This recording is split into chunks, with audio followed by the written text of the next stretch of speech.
Good evening. We are moving straight ahead on this list. I chose the music video radio edit version of that song because it's only 3.5 minutes. The other version's like 7. It was tempting. Tonight, we are adding some more games to the list. Let's recap. We're at 20 games. 20 video games on this list. We had a truncated stream last week because I had other stuff to do, but now we're at an even 20. We added Mario Kart 64, which is smack dab in the middle at number 10. We also added Four Wheel Thunder for the Dreamcast, which was a very, very pleasant surprise of a racing game. Very fun game. TNN Motorsports Hardcore Heat for the Dreamcast, still the bottom of the list, number 20. And number 1, Advent Racing by Atlas for PS1. The number 1 spot. Our top 3 is Advent Racing, Daytona USA 2001, and hold on. And 2 for the PlayStation 2 in the number 3 spot. I'll just have that ready. Today, I mentioned this on Bluesky. This is a theme week. We have a theme for all the games we're going to be playing tonight. I only have 3 lined up. It could be less. But also could be more. But, it sounds like we're just going to do 3. So, let's get underway. We're adding 2 new systems to the list tonight. I spent the last hour and a half to 2 hours setting up this system because it has been a hot minute since it has been plugged in. I have not plugged in this system since 2020. It has been in a box for the last 6 years. And also that meant I had to reconfigure all my logins and stuff. It is an internet-connected console. So I gotta hide it. See if you can hear this sound. It's the PlayStation 4. What could it be? It's fucking Onrush. We're finally playing Onrush. And I booted it up earlier to make sure that you didn't need an internet connection to play it. There is a single player offline, which is good for us. The big thing about this game was that it was an online multiplayer racer, specifically.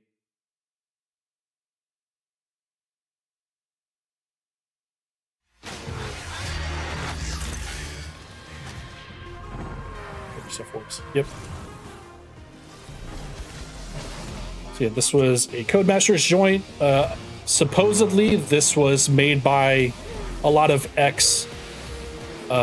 Evolution Studios people, the people that did MotorStorm and Drive Club, among other things.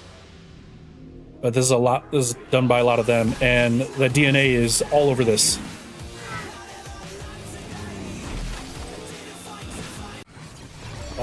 The best I could describe this game to people is that it's Burnout and MotorStorm. Excuse me, I had to turn down. Burnout and MotorStorm mixed with Overwatch. is the best way I could describe this game,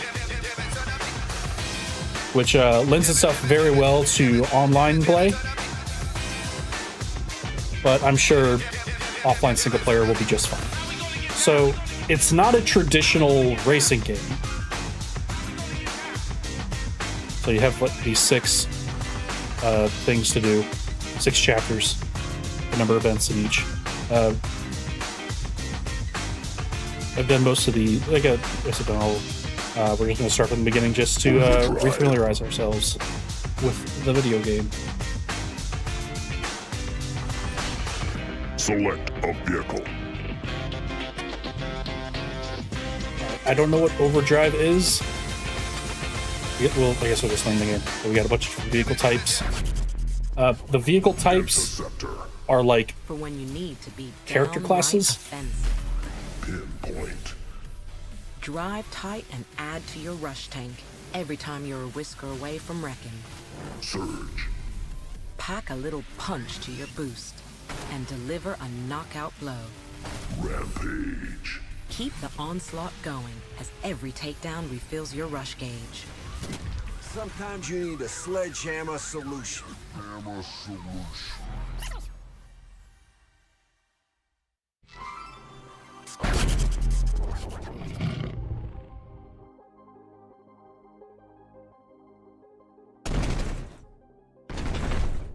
So it is team-based. It's not a whole lot of racing, it's more you're completing objectives while driving a truck. So I want to say this mode is you just have to all contribute to a boost gauge, and the team to fill it up first wins. You do that by doing takedowns, stunts, and other things. Come in, can you hear me?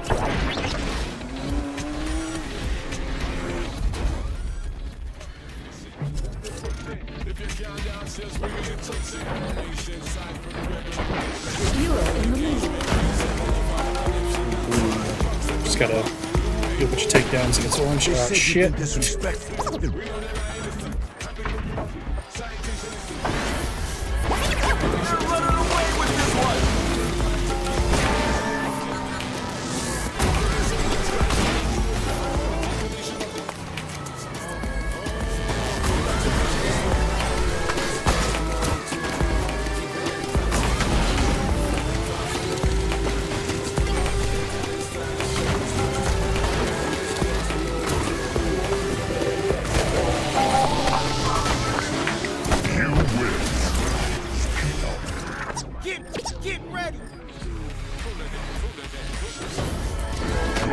So our team filled up the gauge first, so we won that round.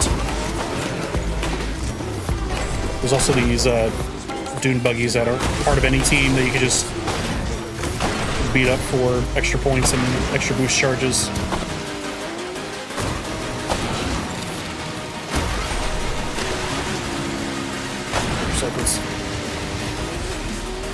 Oh shit.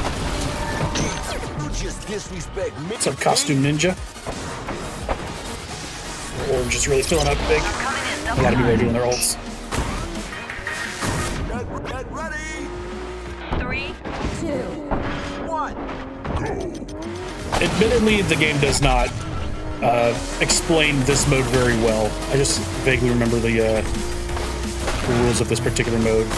I don't think this is a great way of showing off the first level of this game. The first race of this game.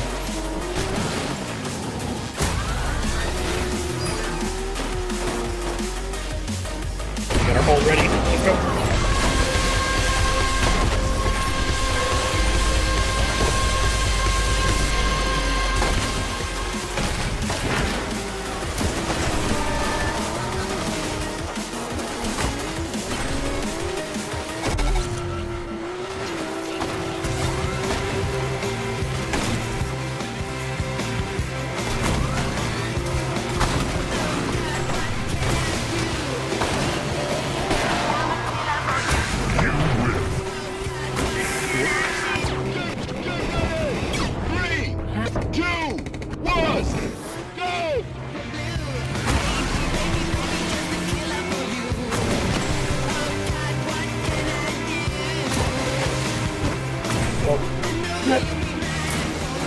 We're good. We're good.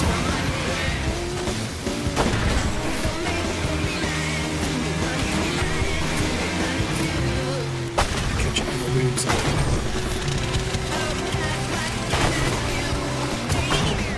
Oh, nice. Copy that. Over. Oh, come on. Shit.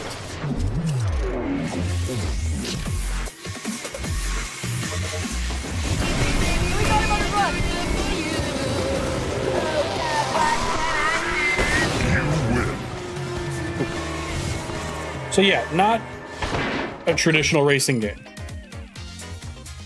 at all. The furthest thing from a traditional racing game. But they're trying new stuff with this. They're like a weird team-based, like multiplayer driving game.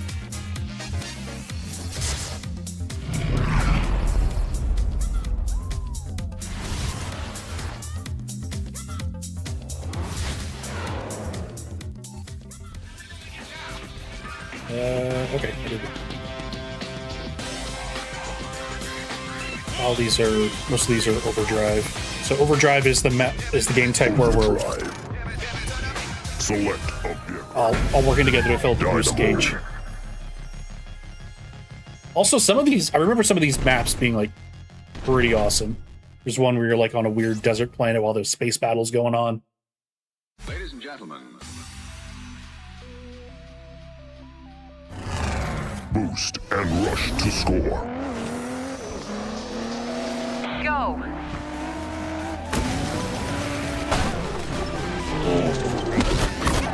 Doing it!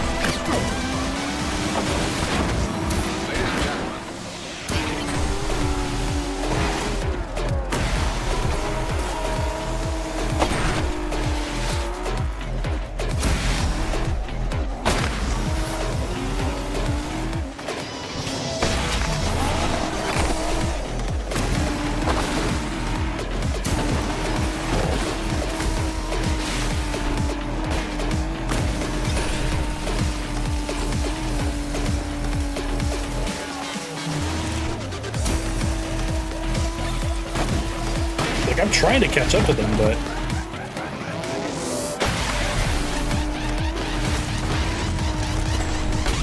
there we go. Let the direct hit!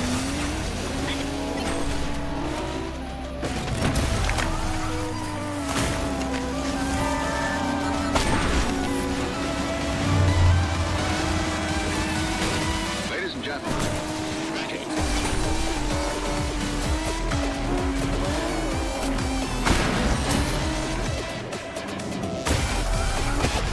Nice.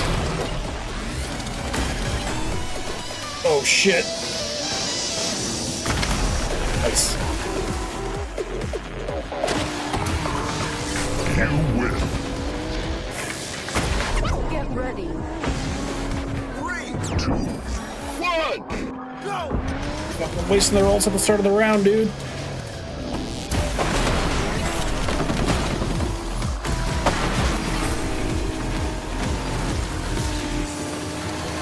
Oh, as one guy's ulting, he can give me infinite boost when I'm near him. Oh shit.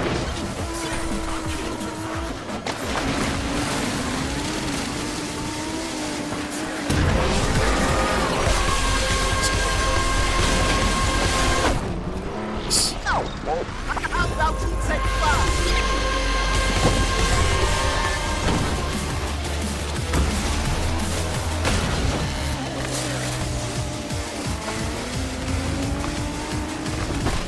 What's going on here? Damn. Oh, okay. He ulted right into me.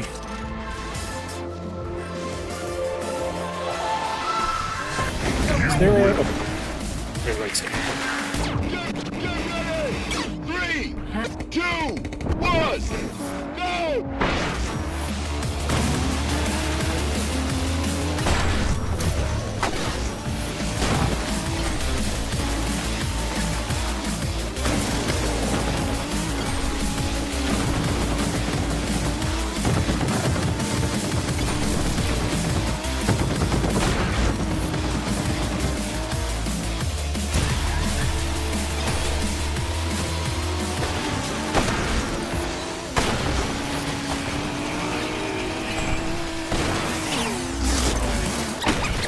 shit.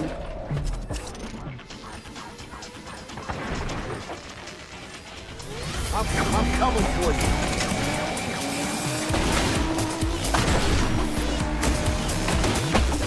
Nice. Okay, good. Got a lot of nerve Let's go showing your here. face. Rolling.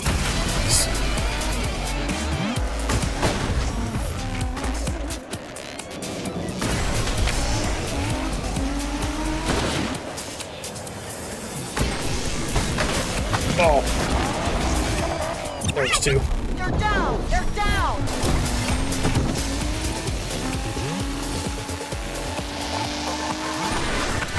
What's up, Wolf Sight?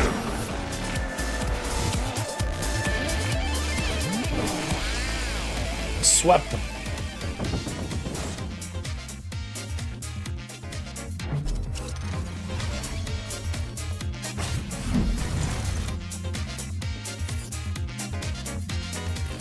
And those MVPs.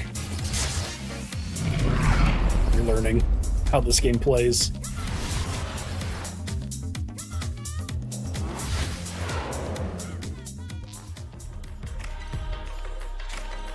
This one's countdown. Drive through gates to add time to your team's clock. All right. Countdown. Sales, yeah. Select Speaking a of vehicle. summer sales, oh shit, I get rushing supplies to nearby teammates with boost. Fill your rush gauge every successive takedown.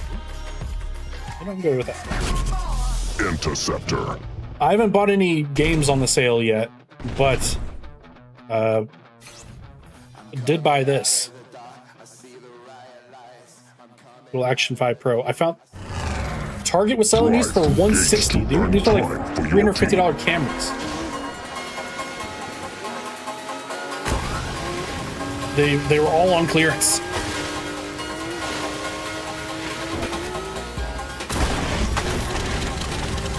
And I was already in the market to look for one of those anyway. I was looking at an Action 4 because they were on sale. But then the Action 5 Pro is $10 cheaper on clearance at this Target that I went to. And I'm like, fuck. It was meant to be. And then I put a bunch of accessories already on it that I got for dirt cheap.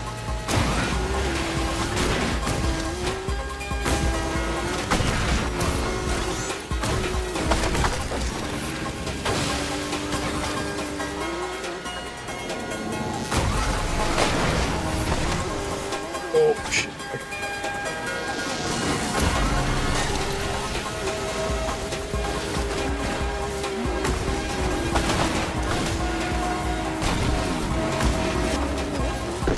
Fuck.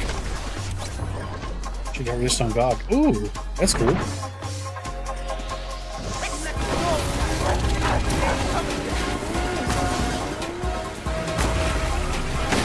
Yeah, I just rehooked up my PS4 for this, so I was briefly looking at the store to see what I could put on here. And, the PSN store fucking sucks. It's been a hot minute since I've used the PSN store. I'm just navigating it, trying to find what I'm looking for.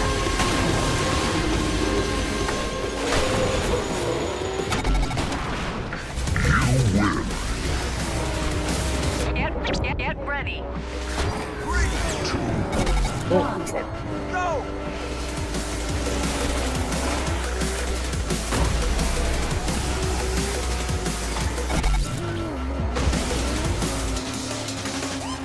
PS4, yeah. I mean, I got my PS3 also hooked up. I need to actually like boot it up and change some settings. I need to get some stuff that I've been putting off.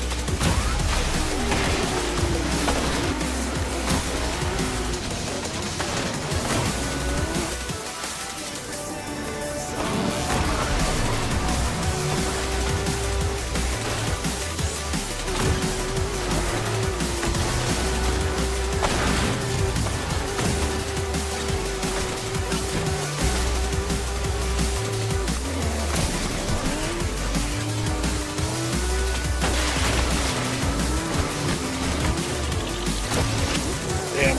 Shit, no.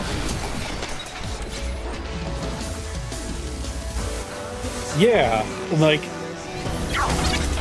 it makes me feel pretty good about owning a PS4 all these years later, you know?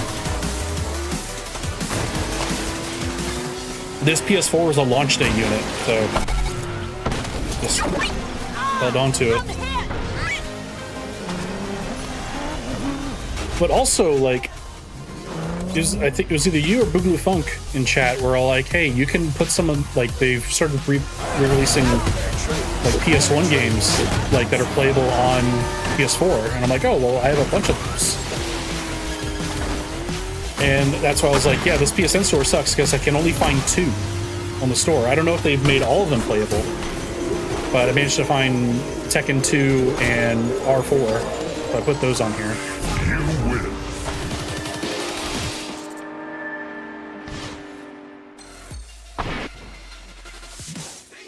Yeah, I've already put Tekken 2 and R4 on here. And I still have PT installed on here, thankfully.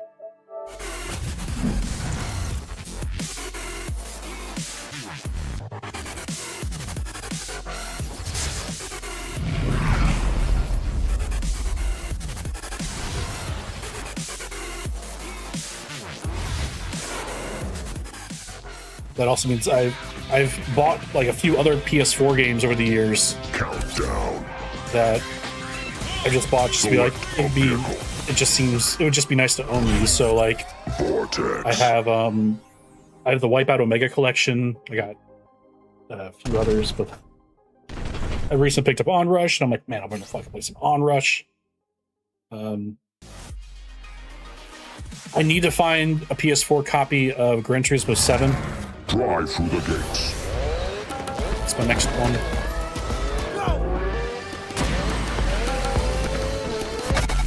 Ooh.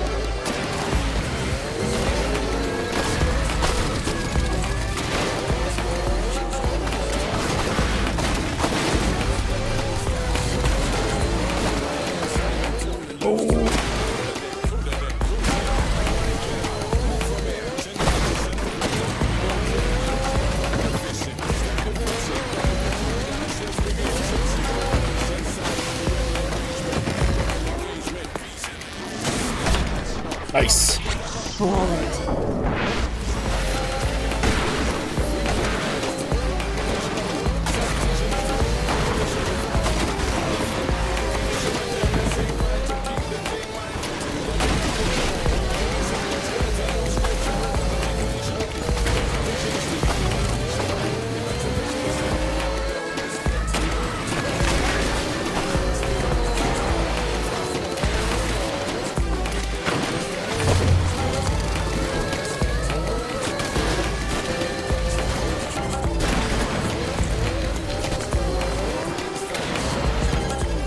I just realized something.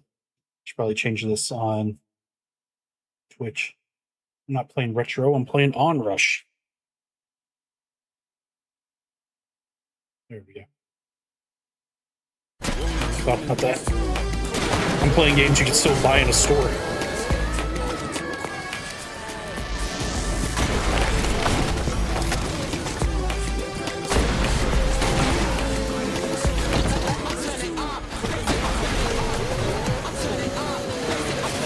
Oh, I don't know why I was thinking he had to turn right. And yeah, there's been so many companies throwing Sony shade. I saw Domino's Pizza doing it. I thought that was pretty good.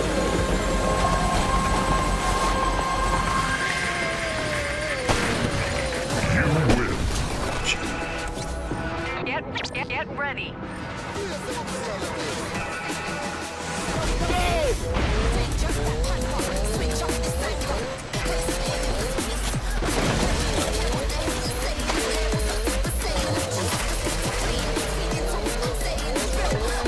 What I was saying earlier, website, tonight's stream has a little theme to it for all the games I'm playing tonight. You copy.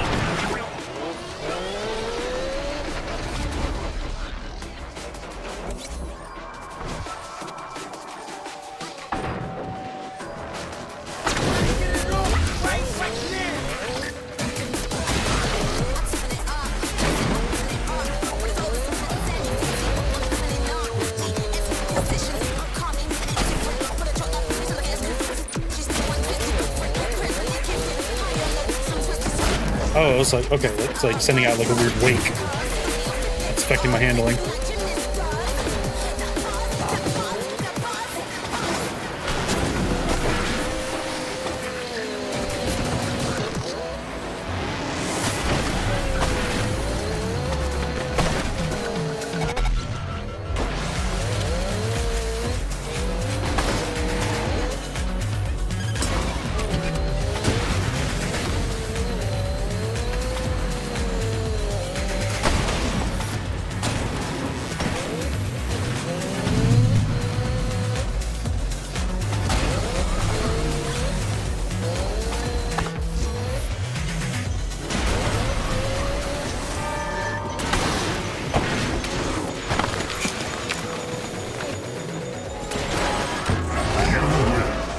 Like that. The theme. I'm gonna let y'all figure that out. See if you can through the 3 games that we're playing tonight. If you can figure out what the theme is.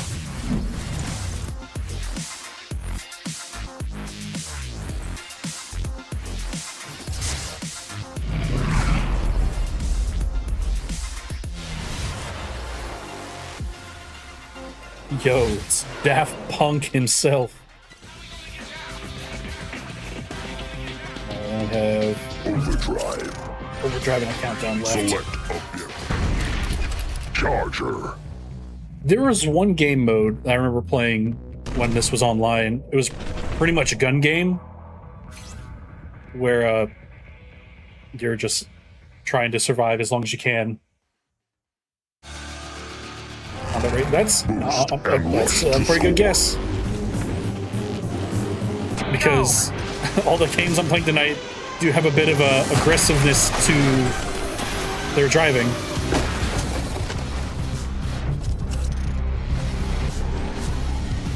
But that is not it.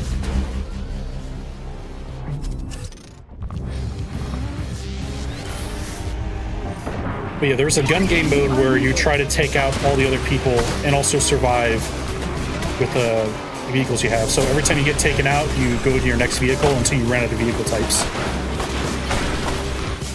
I think you start with the bike, and then you end with the big rig, I think. Looks like trouble. So like, obviously, the whole point is trying to survive. Anyone got eyes on Team racing? Not team racing. Honestly, that would be pretty good with Team Sonic Racing.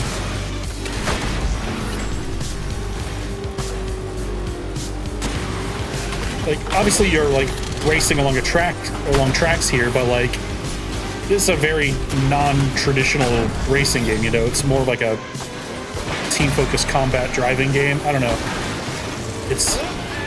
It's hard to really classify this one in the racing category. Like, yeah, you're racing along a track, but, like, you're not trying to, like win first place in, like, the traditional sense, you know what I mean? This one's just really unique. You win. As I was saying, it was like, this has more in common with something like Overwatch than a traditional racing game. Cross between Overwatch and Burnout Motorstorm, which this game has Motorstorm credentials on it.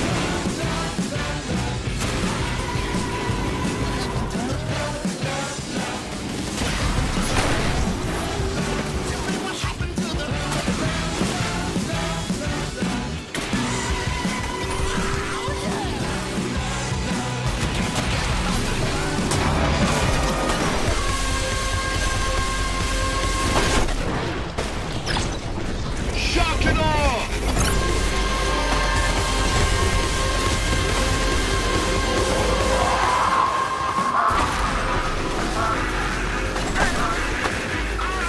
You win. Get ready. Roid 'em. 3, 2, 1, go!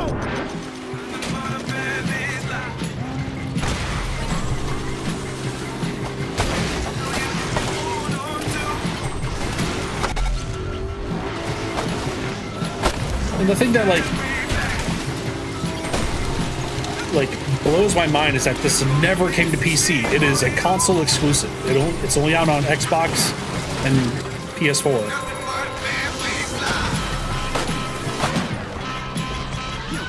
Everyone get in the beat. And the online service has long been gone. We're looking good. But I'm just happy, like, you can still play this game in general.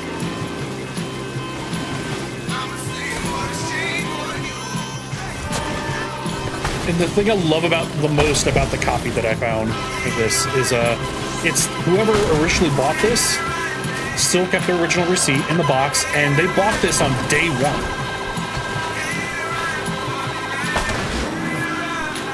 So whoever bought this day one believed in it. But I guess not enough. In case covers for the number of heroes games, so I can make my own physical copies. That's cool. There was there's a company that did like physical copies of like indie PC games. I don't know if they're still around. But I remember buying one of them for Alina.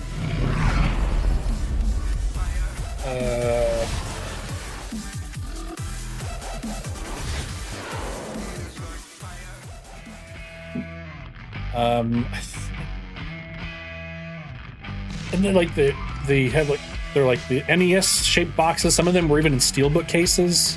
Countdown. Select a vehicle. Indie Box. The company called Indie Box. Popular opponents with basically larger rush effect. Sure. Charger. One of the game stores up here actually has a few indie boxes in stock, and I'm like thinking one up for myself if they have like if there's a game that's cool enough for me to want. I think I bought Alina Chariot. It's a physical copy. I've never actually opened it myself. It was a sealed copy, so I just gave it to her. I don't know if it came on a disc or if there's a USB drive in it. I actually really don't know. It's a new time.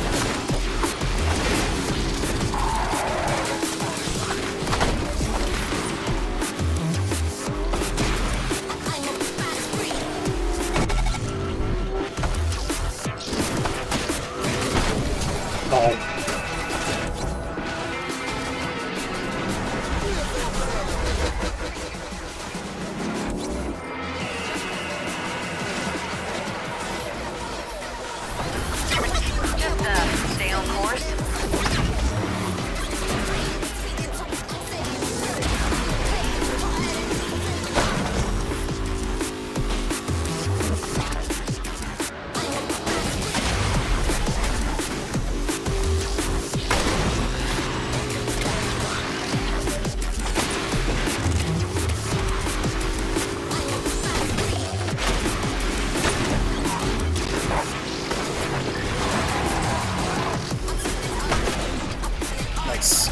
Well done.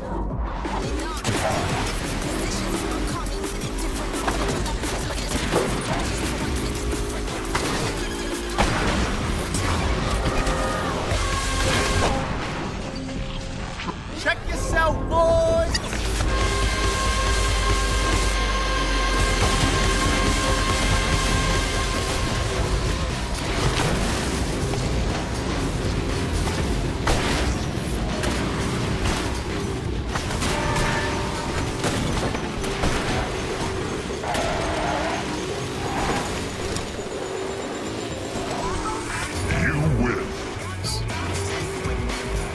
Ball Ready. for 3, 2, 1. Go. just copied the Steam launcher and a code. Wow, that's crazy.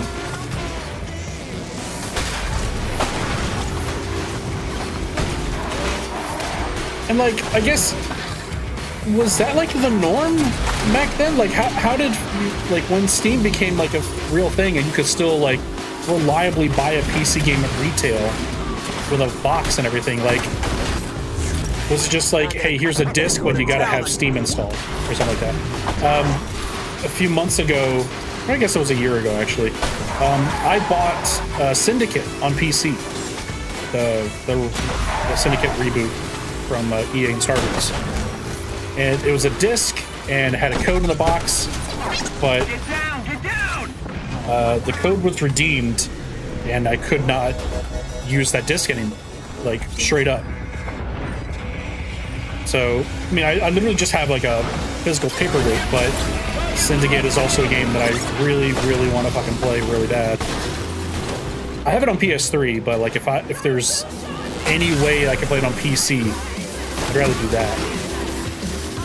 Apparently, on Walmart's website, you can still buy like download codes through Walmart.com for that game, but they're at full price.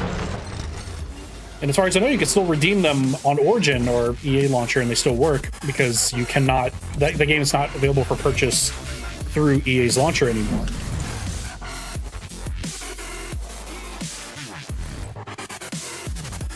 Like they delisted the game, but some places still have codes available online for you to buy. Countdown. I just don't want to pay full price for it. Okay, so we did all those events.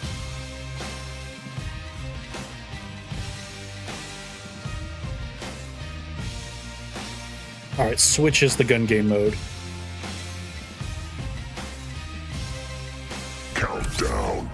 We'll do a few more of these. Select Ooh, we got a bikes. vehicle. Effective trail of fire behind. Rushing drains boost from all opponents in range. We'll do the fire wave, dude. That sounds cool.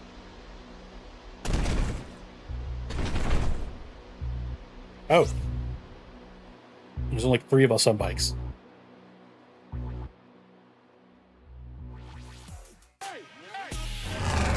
Drive through the gates. Go!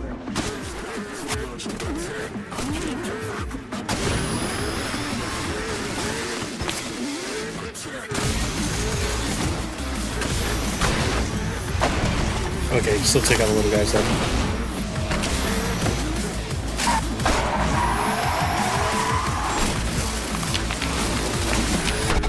Oh.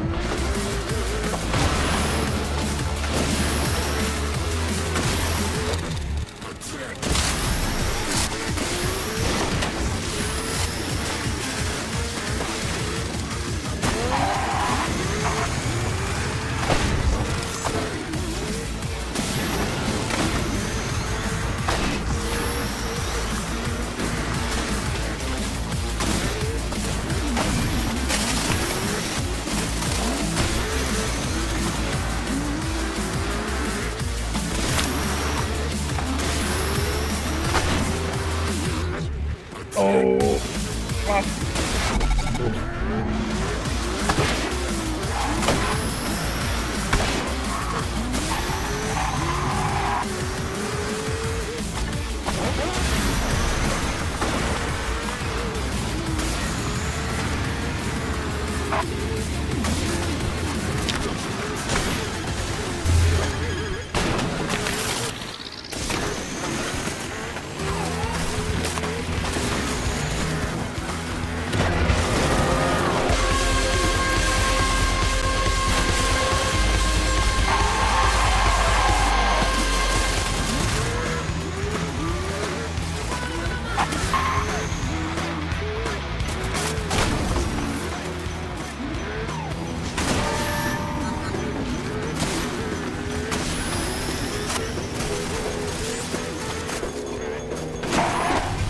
Oh shit.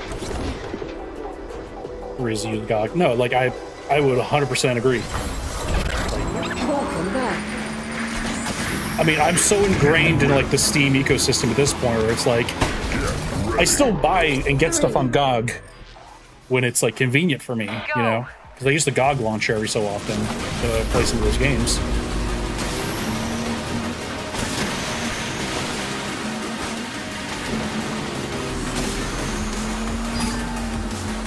But also there's just some games that I want to play where like you have no other choice. At that point you just got to figure out like where do you draw the line, where do your allegiances line, that kind of thing. it's a forced risk that we just have to work, that we forced have to deal with if we want to play certain games. And that fucking sucks.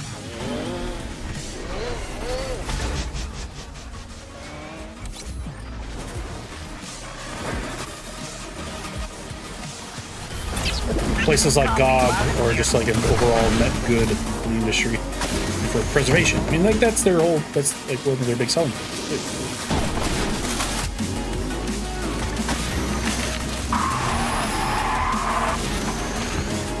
And I say this as someone who like still regularly looks and shops on Humble, but I never even looked to check if when you buy certain games on Humble, if you get a DRM free version of it. I don't think that's the case. I remember that used to be like a big selling point whenever they do those Humble Indie bundles back in the day. It's like, hey, you get pay what you want, DRM free, that kind of thing. And like, I guess once they added the option to do Steam keys, that just became too much of a problem.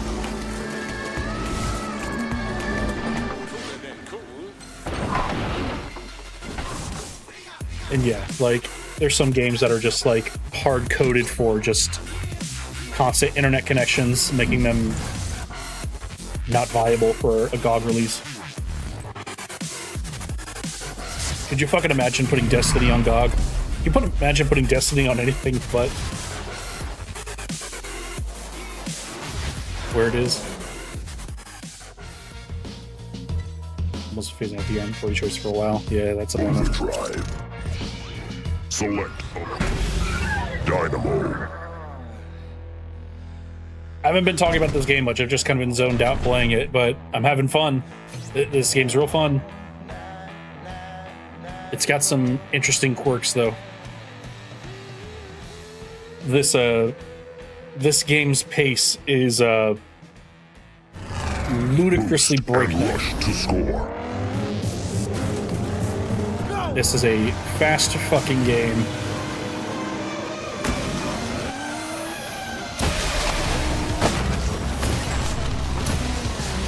With I would say maybe like an aggressive, over-the-top attitude with it, you know? Like, it visually looks great, has excellent sound design, great controls. Threat neutralized. Like, this feels like a logical step forward for how the MotorStorm games feel, which makes sense.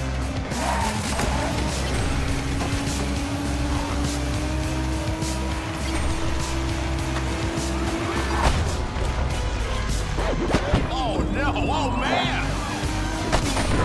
A free game giveaways going on. Yeah, I make sure to claim all those too.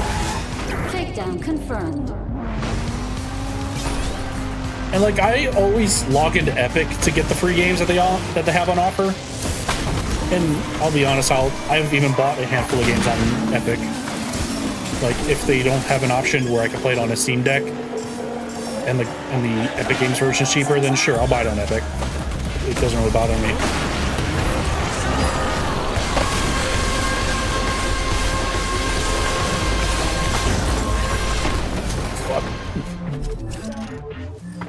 So the last game I bought on Epic, I think, was Final Fantasy Origin: Stranger of Paradise. You win.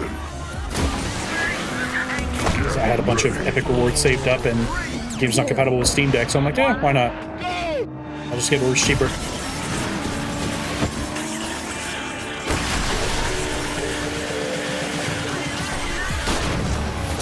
But yeah, I log into Epic every week just to get the free game, but most of the time I don't even play the free game. Like, I have a massive library of games on Epic. I've actually thought about, like, oh, I should probably just make a separate curated list on Steam of, like, hey, here's the games I own on Steam and on Epic, because I've accumulated a lot of games on Steam over the years. I want to say my Steam library is like 1,000 plus now. Because I also do the Humble Monthlies.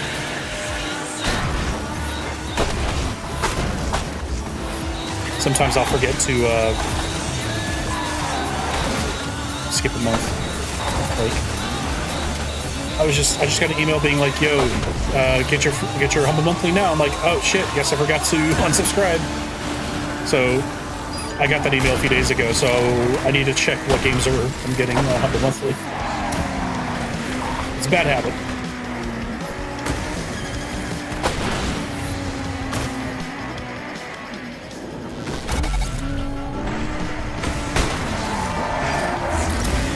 Can't step to me. Step.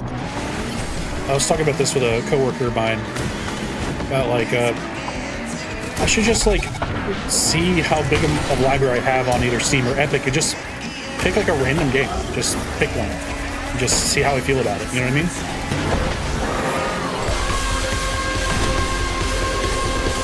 Like it doesn't hurt to like try a random game every so often, you know? Get ready. 3, 2, 1. Go. Yeah, PS3, PS4 era games. Yeah, like visually, a lot of that stuff, a lot of this stuff still holds up perfectly well. Like, if you told me this was a PS5 game, I'd believe you. This looks great. It runs great. Also, this is a PS4 game that, like, I checked the menu options. You can have it choose to prioritize frame rate or resolution. Obviously, we choose frame rate.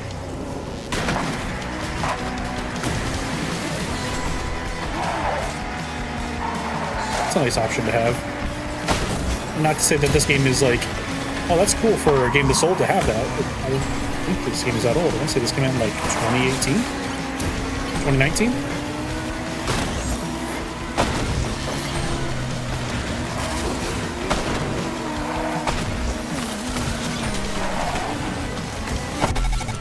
Oh, overshot it.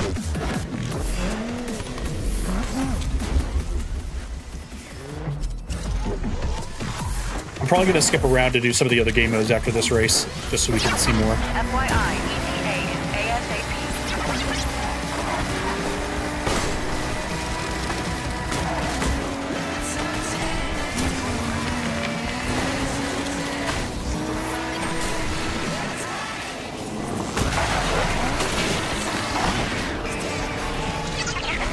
That's a critical takedown, over.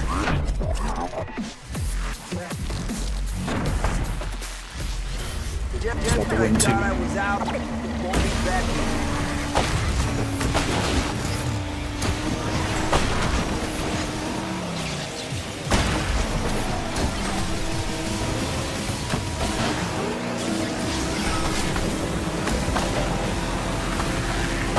You win. That works.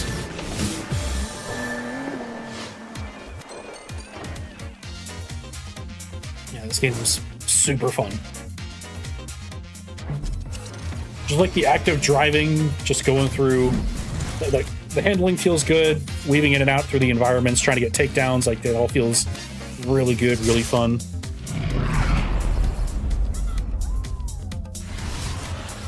And the cars handle pretty significantly differently from one another.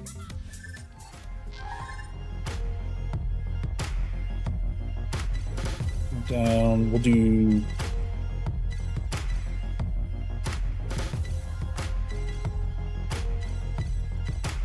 Switch. Is like the fastest, most destructive game of cat and mouse you've ever played. But we ain't in no playground. Both teams start off on bikes. Fast, nimble, but vulnerable. Your objective at this point in time is to stay alive. Because each time you wreck, you switch to the next vehicle class. Yeah. See? That's why it's called Switch. Got it? You have 3 switches. And when you're out of them, well, then it's your job to take out an opponent lucky enough to be clinging on to theirs. When your team's out of them, then it's game over. To really rule this mode, you need to know when to defend yourself from attack and when to hunt your enemy down with no mercy. Switch. This is essentially gun game mode. A vehicle. Outlaw.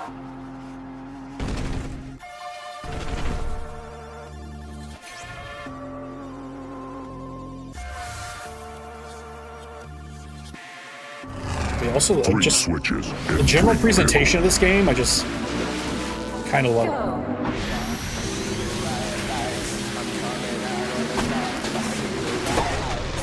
Oh, nice. Shit.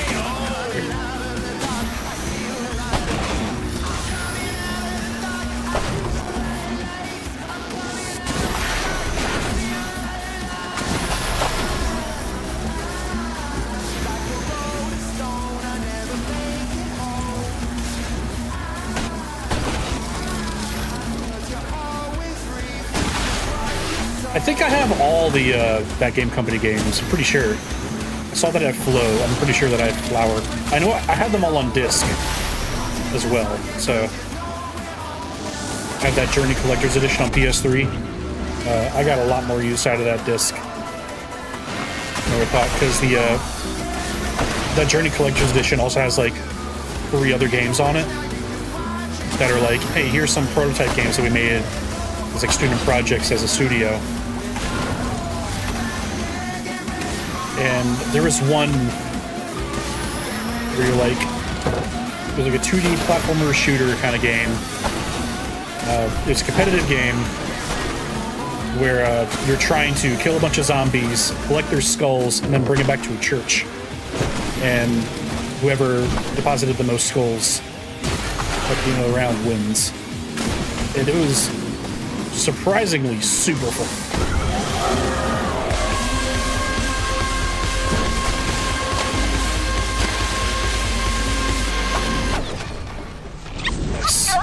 Direct hit! Something!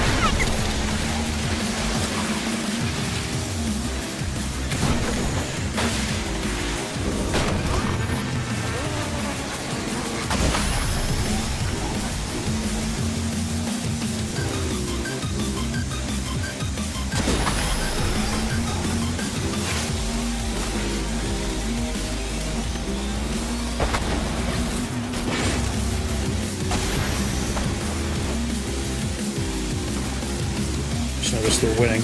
I'm still on my bike though.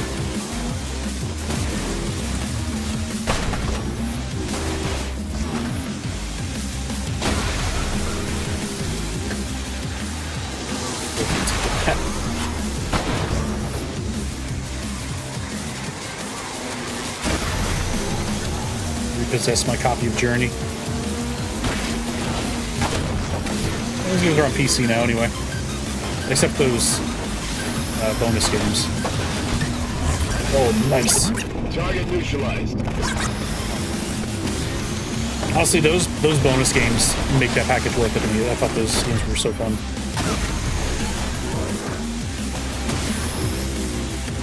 No! No!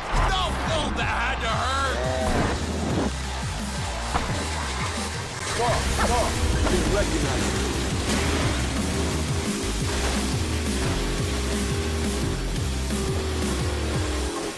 One.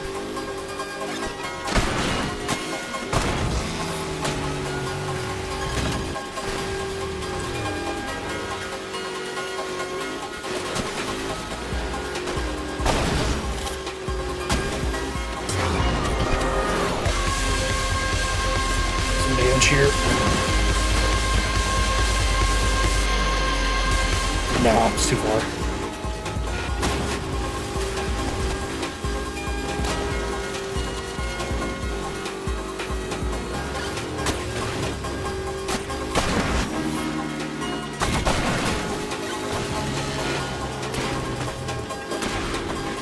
They're all lined up here. No Yeah, they're targets good. ahead.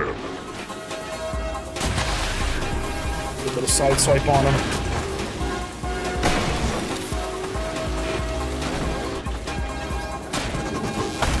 Oh. Okay, that works. Great. What's up, B-Token?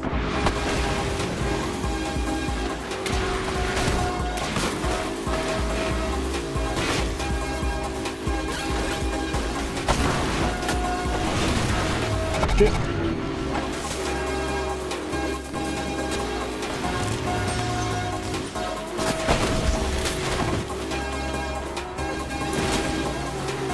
Five targets remaining. targets remaining. Get back.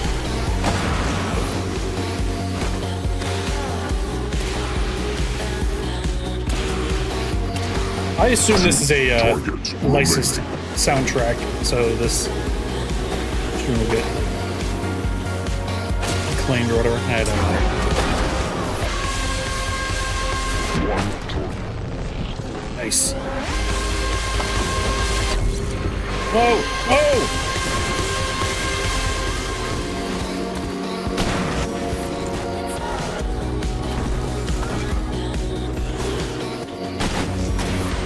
That's your last guy right there, I think. Rook. I got 1 health left. No target. There we go. Got a fly cast routine on TC games. Hell yeah. For you, you got fly cast. Guys. Yeah. I assume that's what a lot of this music is. I've just never heard of any of it.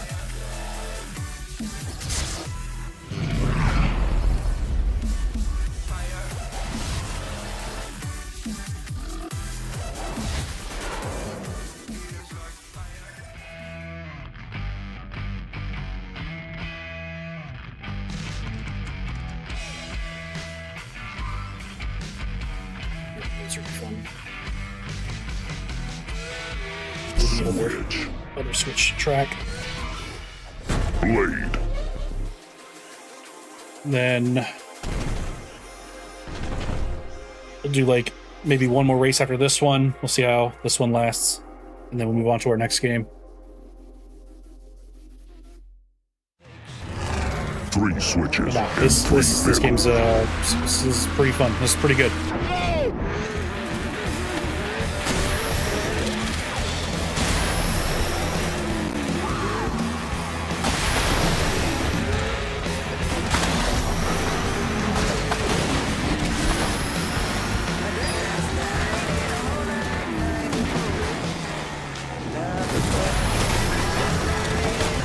Oh fuck. Okay. Side swap there. Taken out. 2 have been taken out. Oh, okay.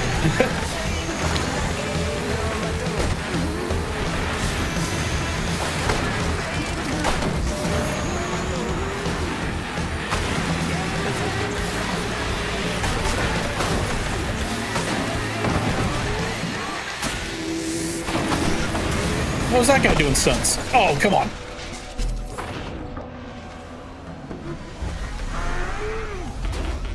Dang.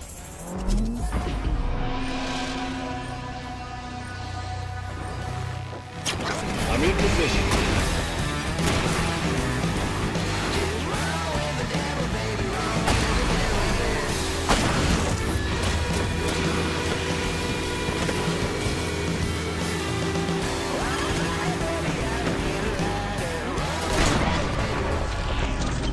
Now who's the tough guy? No targets ahead. Damn, we took out a fuck ton of people there.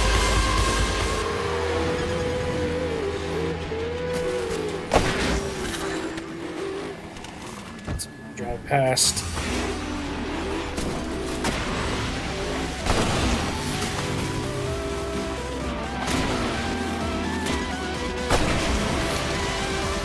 Five targets remaining. Ladies and gentlemen,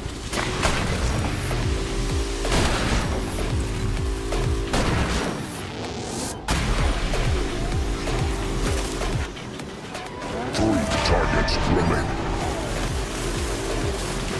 No targets ahead. Oh, fuck.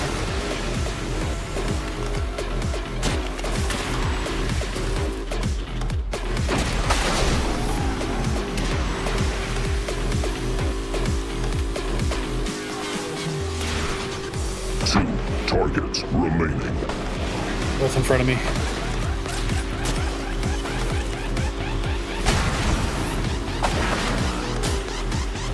Come on, boy.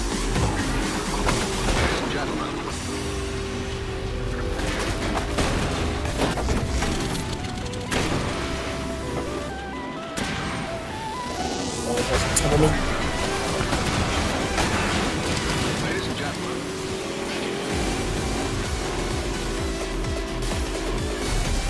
Oh, fuck.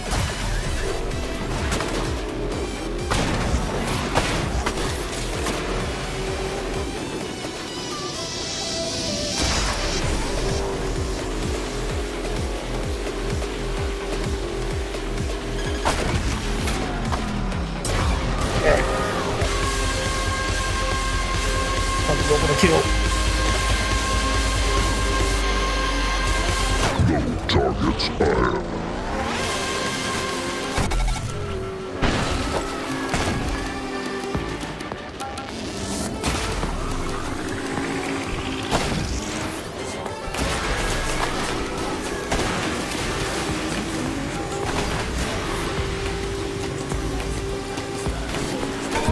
Nice. Hell yeah.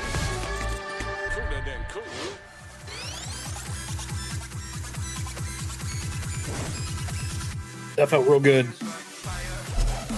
All of our guys are still in it too.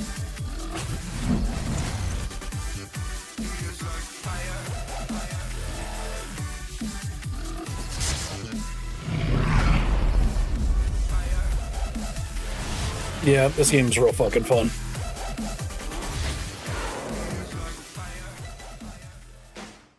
We'll see if there's This other was the modes. exact moment Onrush became legitimate. Friends told friends, their friends told their friends told their parents. And soon enough, all eyes were on your disorganized antics. So, you got in a huddle, bashed your heads together, and came away as the head honchos of your own teams.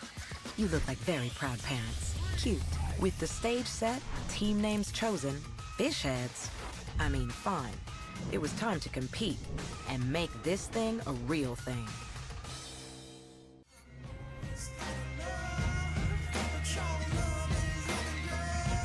Okay, lockdown, control the zone.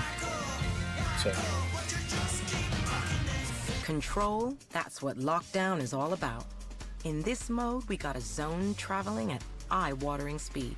Oh, don't worry, you can't miss it. When a zone appears, ain't nobody got any claim to it.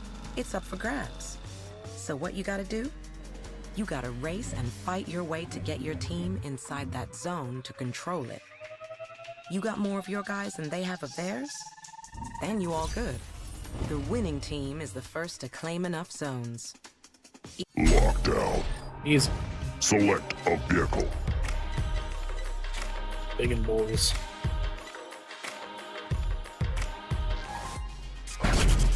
Interceptor. Actually, the other car might have been better for team mode. 'Cause my rush would give everyone else a boost near B. Probably actually pretty good for this. Capture the zone to earn points for your team. Go.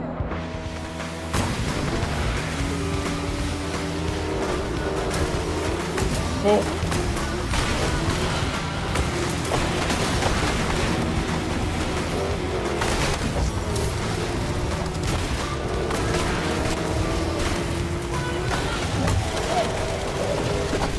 Shit. Report a hit and run. Zone lost.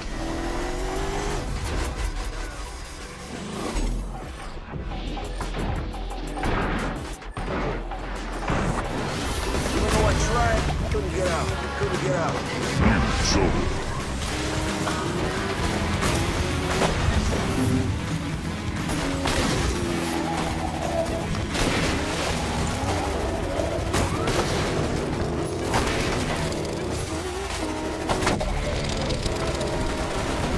Oh, fuck. Zone lost.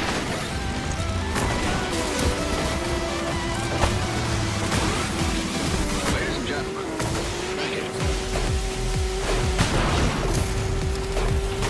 Tiny zone. New zone.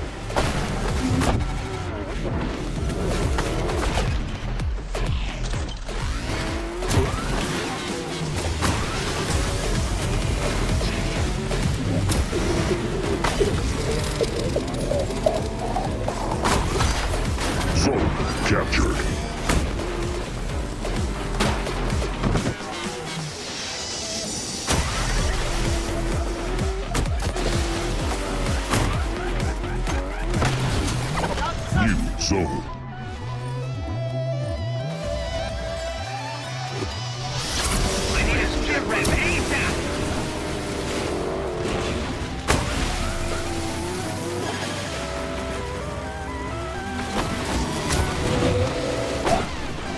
Ooh, nice.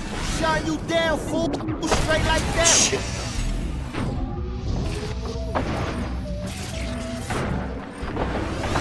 I'm tired of this. You gotta do something. Zone captured.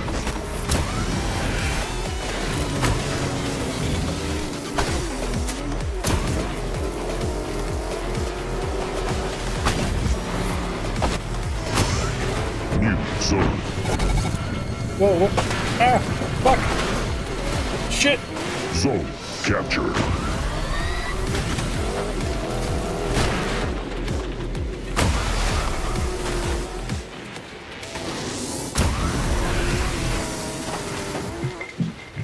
New zone.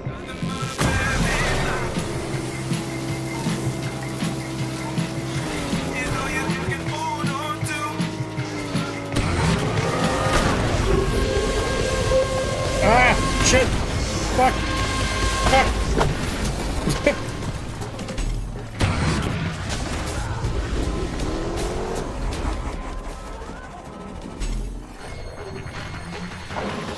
Do one of the big ones.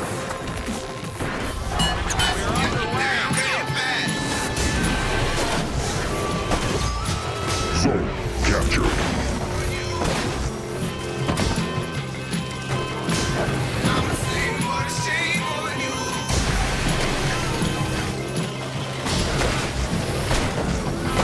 New zone.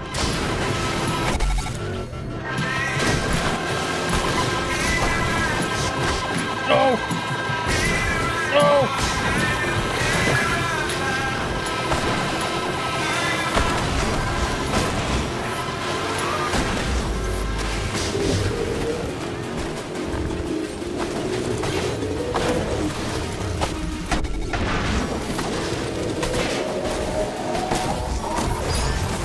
Zone captured.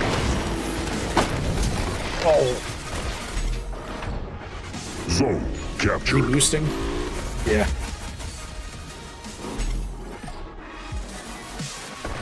New zone.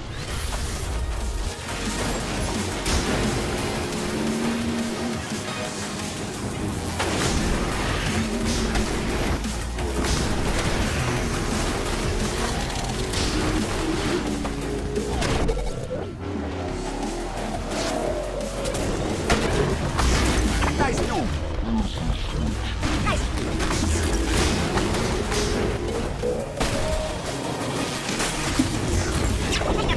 Suspect has crashed. I repeat. You win.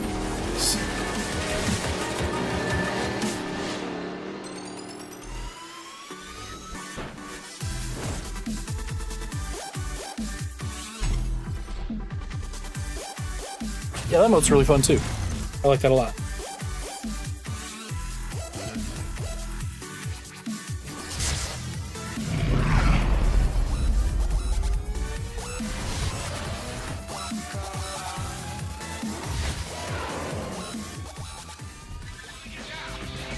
Lock down.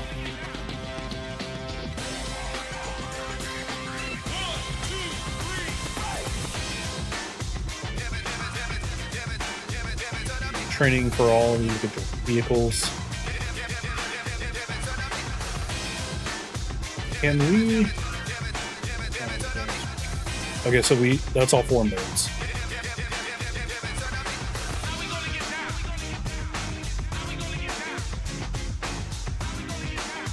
I could have sworn there was like one. Yeah. I want to do this map real quick.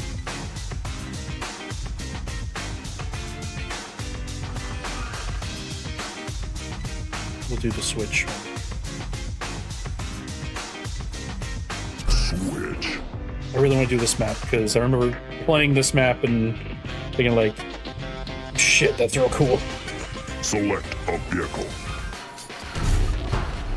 Outlaw.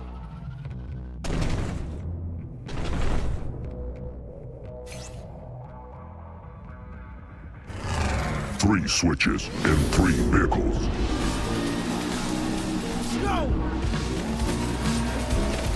Because this one you're on a desert planet, driving through destroyed spaceships. above you is just a space battle going on.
Oh. Oh shit. We were having too much fun. Well, that's a new one.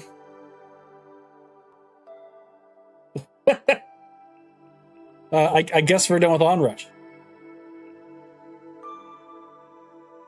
That's one way to end it. Oh fuck though. That's a lot of fun. It's definitely in the upper half. It's better than, I'd say this is better than Wild Wild Racing. Yeah, I mean, this game was pretty wild. I'm not gonna lie. It is a pretty wild game. It's better than Mario Kart. So,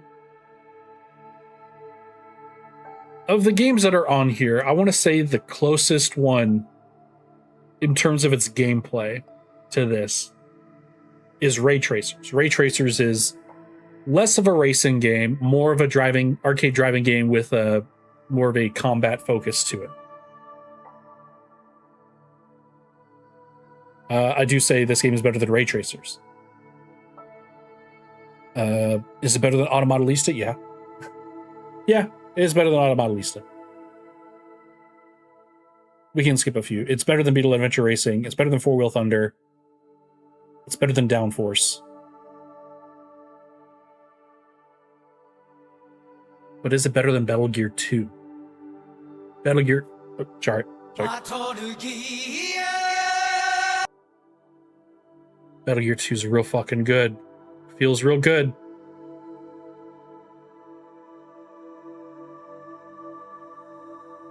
The problem with Onrush, it's so hardcore baked into the idea that you'd be playing this online multiplayer, and you can't anymore. Granted, I did get to play this online multiplayer, and it was a very fun experience for sure. And playing online and playing offline with bots is just as fun, you know? But in terms of like main single player content and progression, like it's so focused on just like multiplayer style matches with like a bunch of other people. And granted, like that's a racing game. That is a racing game. You're just playing against other bots essentially, driving her through a track. And this one's so heavily reliant on team-focused stuff that it definitely helps to be playing with and against real humans. Because in a game like the King of the Hill mode, with like the zone that's constantly moving, like, and yeah, I was effectively playing that fine with the bot people, but at the same time, like playing it with and against real humans, that experience is so different. And same with the Switch mode, because there's so many like tactics to how you would play those modes with another person that is so radically different from how you would play with bots. Did I still have a lot of fun? Absolutely. I had a ton of fun with this game. A lot of fun. But it's so ingrained that you'd be playing this with real humans that there's something that's kind of lost with how this game is fundamentally played. The presentation, I love the presentation. Looks great, runs great, except for the fact that it crashed. Sound design is spectacular. It handles incredibly well, controls really great. All the cars handle very differently. I had a great time playing this game. Great time. But at the end of the day, you are losing a very significant part of the game by it not being played online. As it is, though, playing it as it is right now, we're going to have to rank this game the way it is. I do think it's better than Downforce. But is it better than... Metal Gear 2 is real fucking good.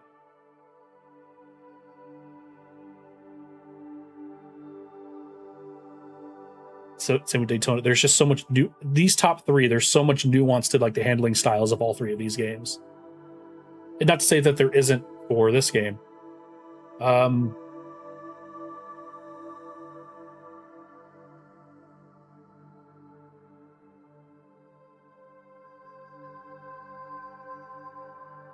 It's not better than Metal Gear 2. But it's better than Downforce. It's our new number 4. Just one more.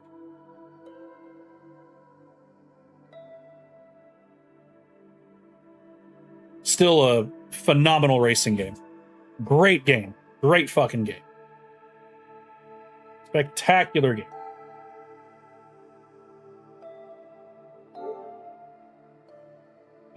But that's going to do it for the PS4 here. How do I... Come on, I gotta... How do I... You can tell how long it's been since I've played my PS4. Next up,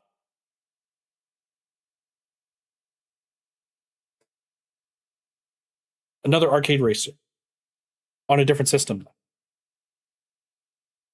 If it'll auto move over. Yes, it will. Perfect.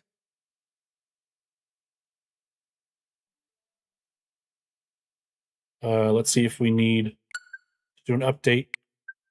We do. I should have done this before, but it's a Switch game.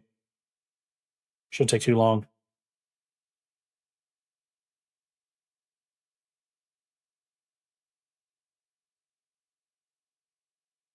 Sitting on 83%.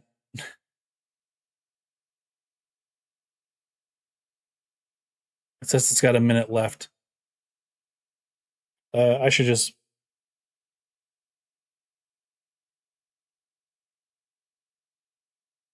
We'll just swap it over now. Oh, there we go. That's quick.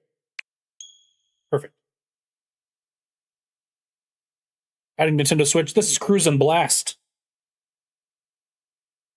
For the Nintendo Switch. I only played this one time.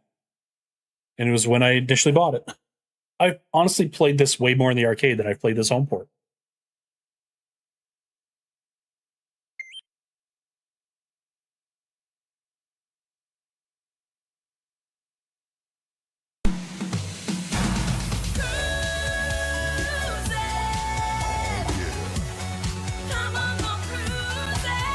So there's between multiplayer and local. Oh, I guess like local wireless, but.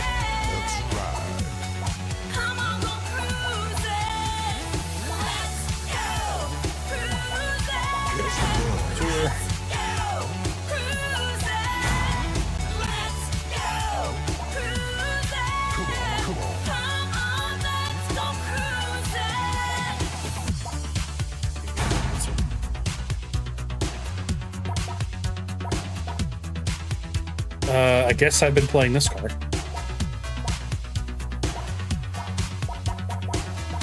So I guess we'll keep playing this car.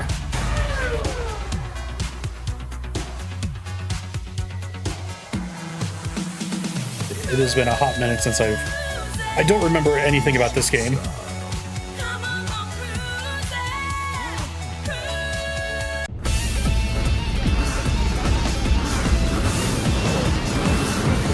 or at least this version of the game. Set. This is real fucking loud. Outrageously loud.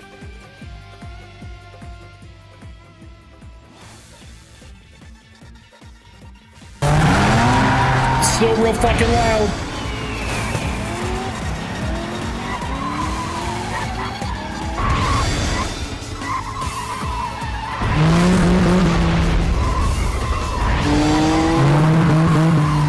Fucking hell.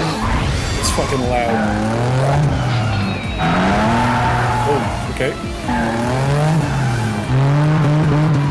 It's so loud.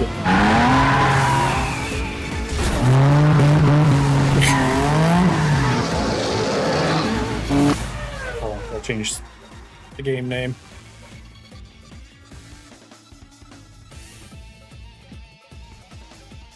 There we go.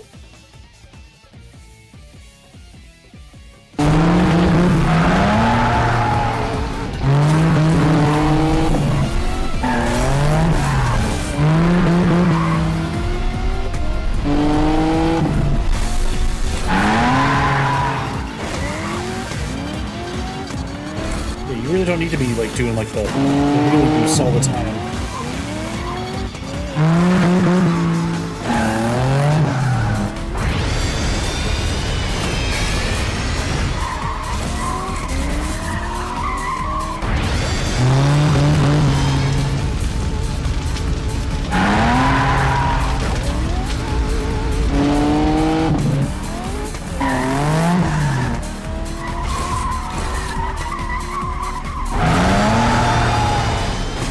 We'll take that. Hell yeah. First place.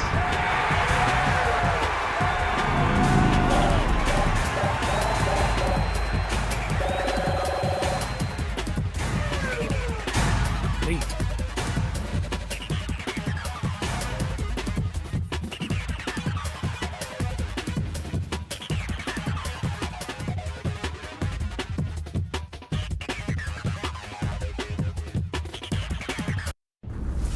I was more or less getting my bearings in order, so I didn't really have much of an opinion on the handling model.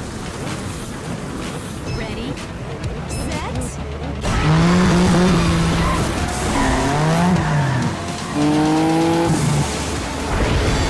Oh, whoops.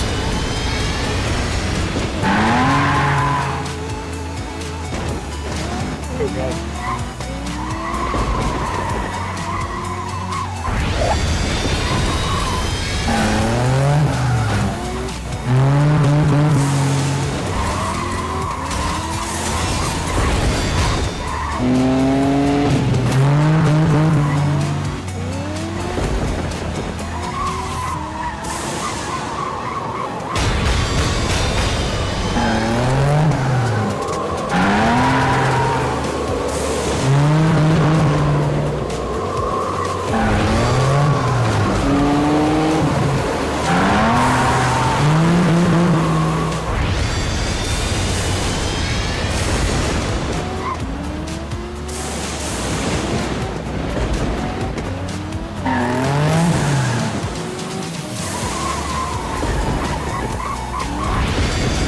Feels less like I'm driving a car and more like I'm just moving an object in an environment.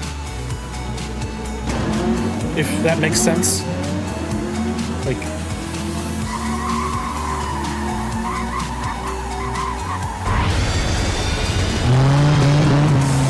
there's no real nuance to the handling style.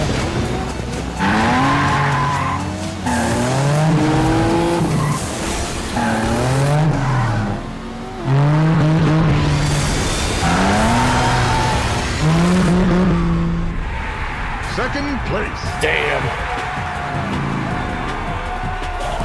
Give me a break.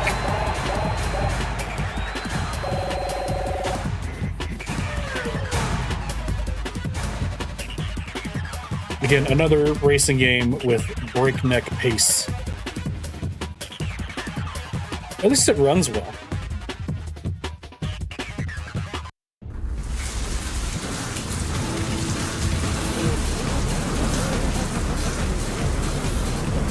Ready.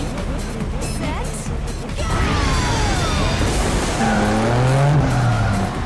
That is some real nasty looking reflections. Holy shit. Whoa.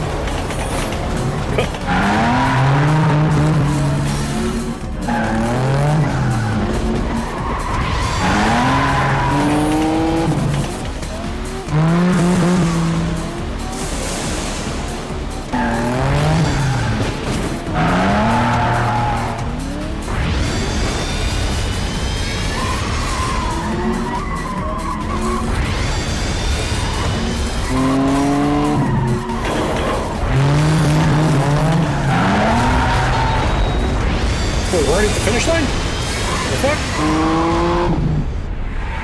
That was quick. That was 47 seconds. The fuck?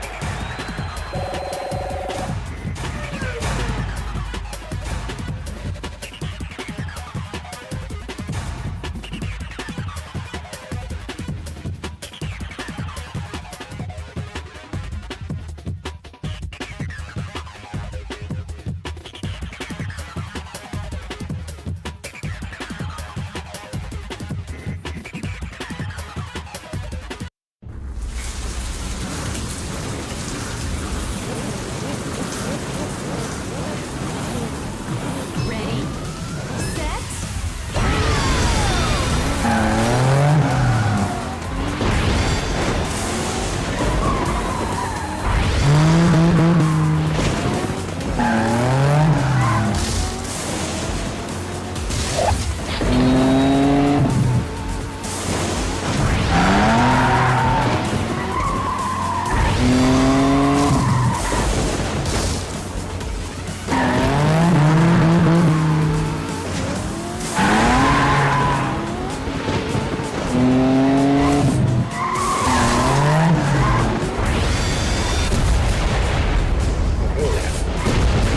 Hell yeah. Okay. I've learned how to play the game.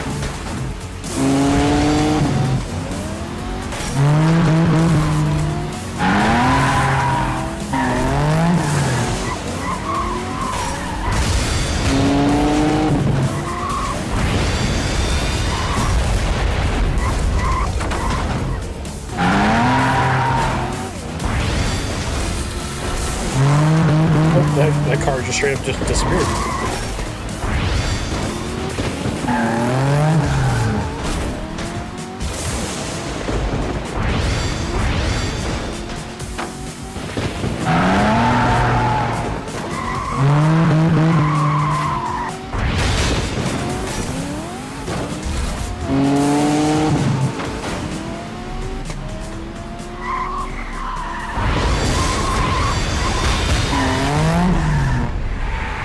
First place.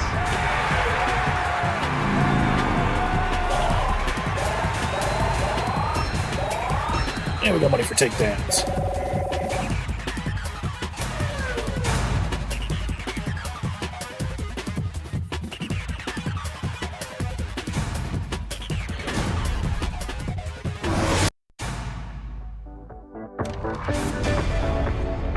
Yeah, this is like even more so than Onrush. This is like sensory overload the video game. There's so many bright neon lights. It's a very colorful game. Like, that's not anything against it. It's just like Christ. A lot of lights.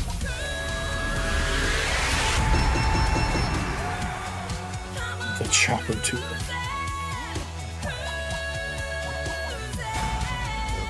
Honestly, like, aesthetically, it looks like a mobile game.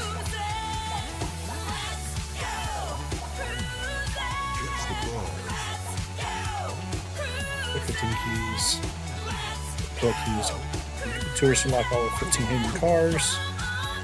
I guess we'll stick with the Corvette.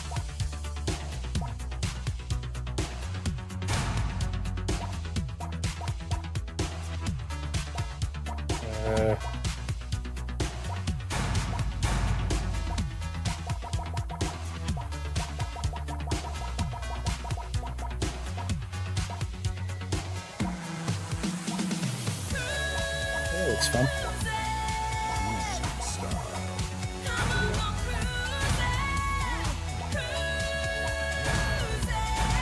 Cool. Make our car more gaudy.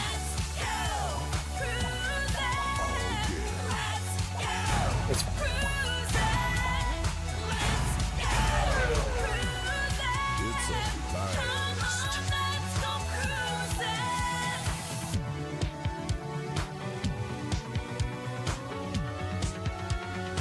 I'm glad that music is the way it is, because that's just cruising. But damn, it's not good. Like, it's not fun to listen to the way that the Cruising USA theme is.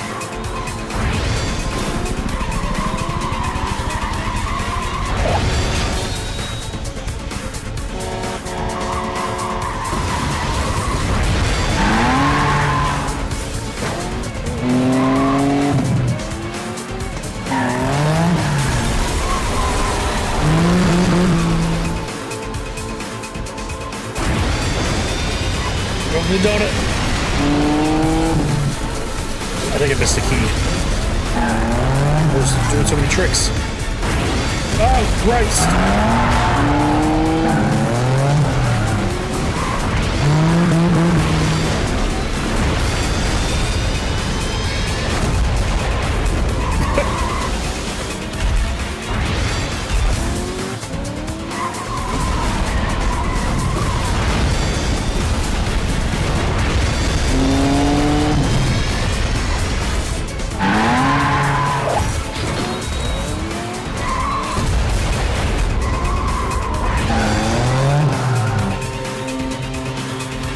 Mr. Key. Ah.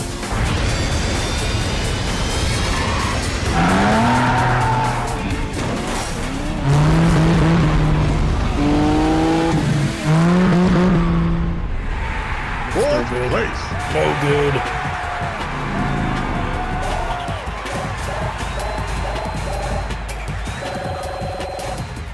You gotta bring it back.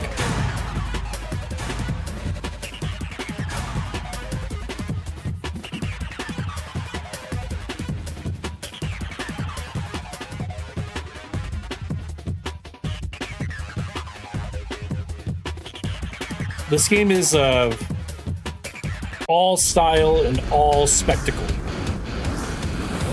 But if you're looking for a deep driving game, this ain't it.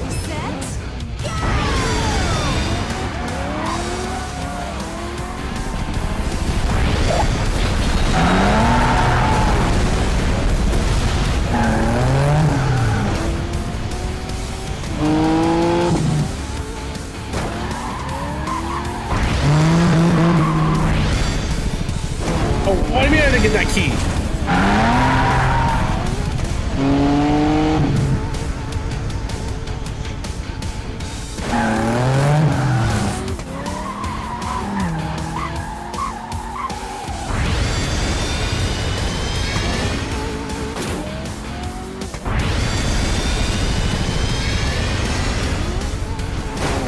Oh, come on. Really off trucks.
like, it's impressive that the Switch One can handle this game at a decent frame rate. It's very colorful. Visuals aren't great looking, but they get the point across.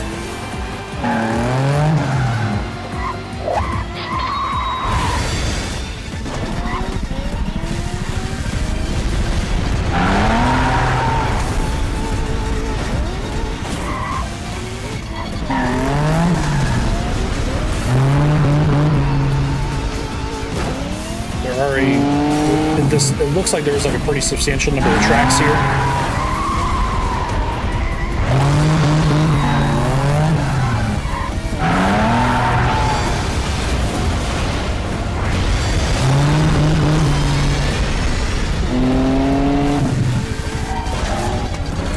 But I don't know, because the arcade originally had like 5 tracks. And like I know like all the original arcade tracks are also in First place. I'd be curious to see like how much asset renewal is in here. Not that that's a problem. Not a problem at all.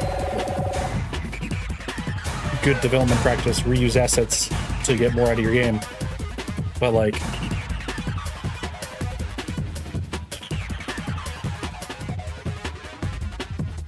I'm curious at what point does like a lot of the stuff starts to become a little bit samey. Also, so far these tracks are like real quick. Like that one track was 47 seconds or something.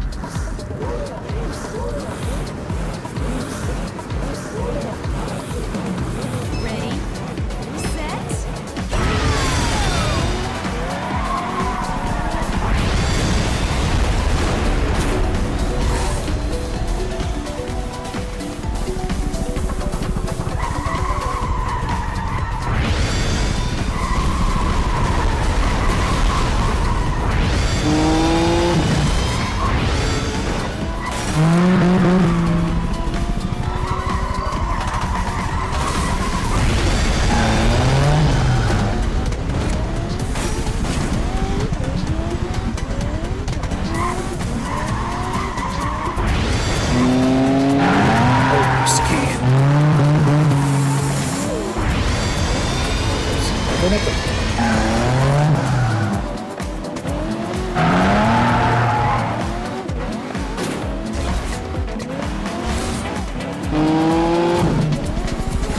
The sound design in this game is real poor. Just like a regular engine noise and this, it's really poorly mixed.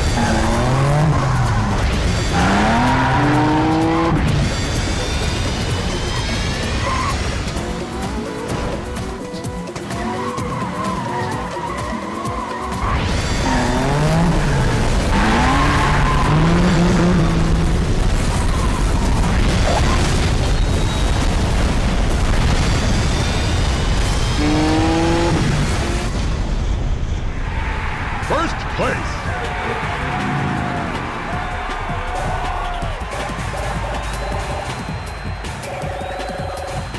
Give our Corvette here an engine upgrade.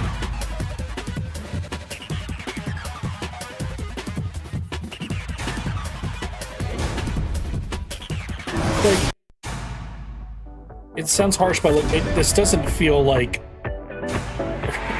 it doesn't feel like a racing game. I don't know. It's like there's no real nuance to the handling. It's just like, hey, just mash the boost button over and over again. There's like, I'm not struggling in corners. Like my car can go through any corner at any speed, no problem. It's more like I'm like navigating along a roller coaster track, you know? Like this game is all one more gold. Like, how do I get gold?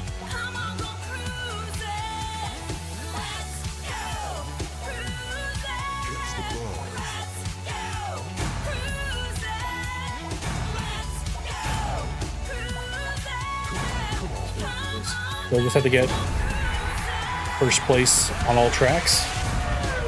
Oh, hell yeah. We'll do that.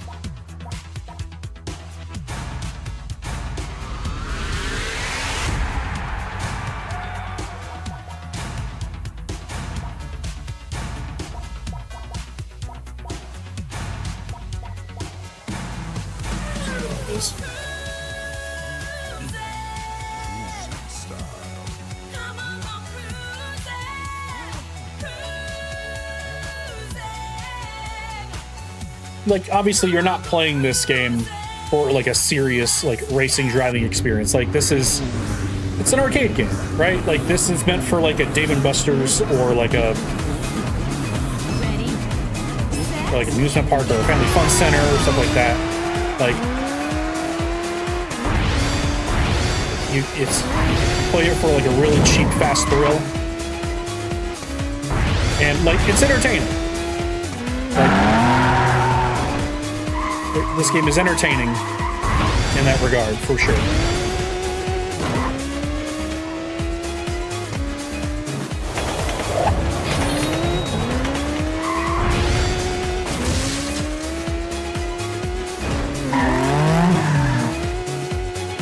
Look at him go. It's an arcade driving game that requires no skill to play, which it's also a selling point for this game. It's like, hey, you don't have to be good at arcade driving games to like have a fun time with this. Like, if you're looking for an arcade driving game and not willing to put in the time to like learn like hardcore racing mechanics, then like, hey, this is a very nice option. You know?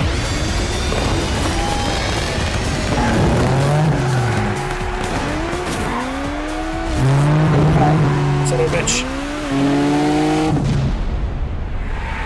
First place.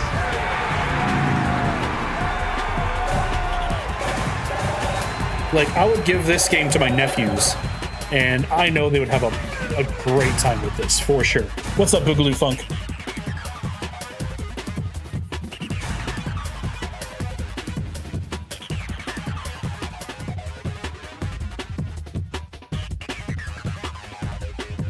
But yeah, I think my nephews would have a great time with this. Personally, I'm not getting a whole lot out of it. What this game does is not necessarily what I'm looking for when it comes to an arcade driving game.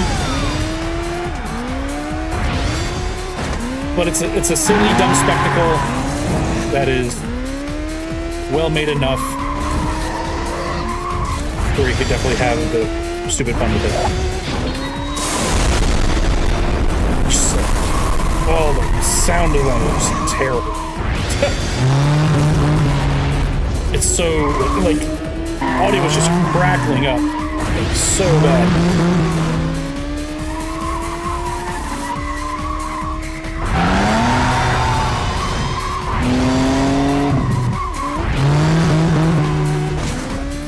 Oh, Mr. Key.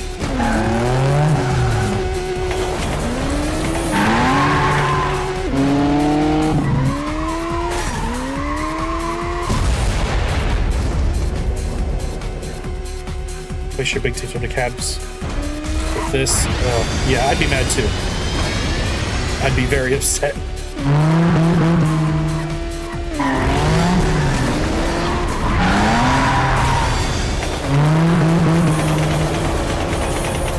Okay, we were playing Onrush earlier. I got the PS4 set up.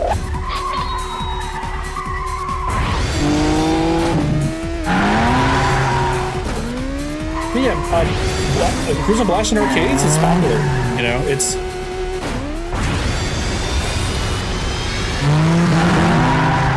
Did I get it? First place. Oh wow! Sniped it.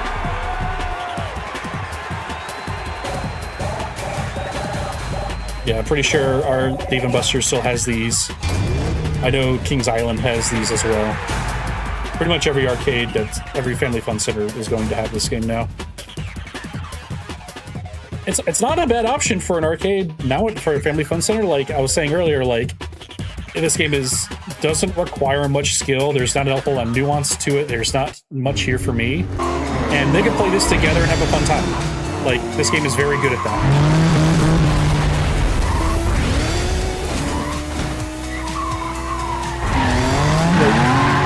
Admittedly, a lot of this experience just feels very on roads. Okay, I recognize that I feel like we've already done this course.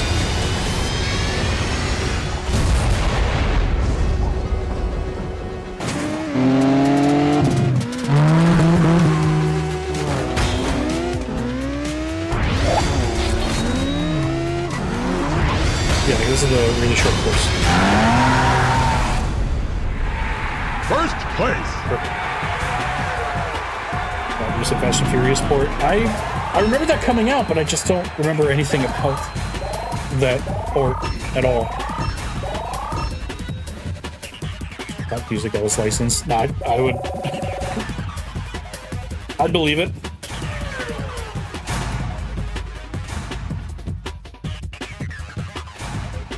I also have that cruising game they put on the Wii. It was just called Cruisin'. I want to say that was just like an early Fast and Furious game without the license. Because that's essentially what these games are. It's like the Fast and Furious arcade games are just like, hey, if we kept making cruising games the way we did at Midway, you know, that's essentially what these are. People know Fast and Furious. It seems weird that, like, they've already established Fast and Furious as an arcade game in the style, and then they go back to cruising. You know, it's very strange, but also, like, I mean, I'm not complaining. Like, I thought that was a very cool throwback idea of, like, hey, we're making another cruising game, you know?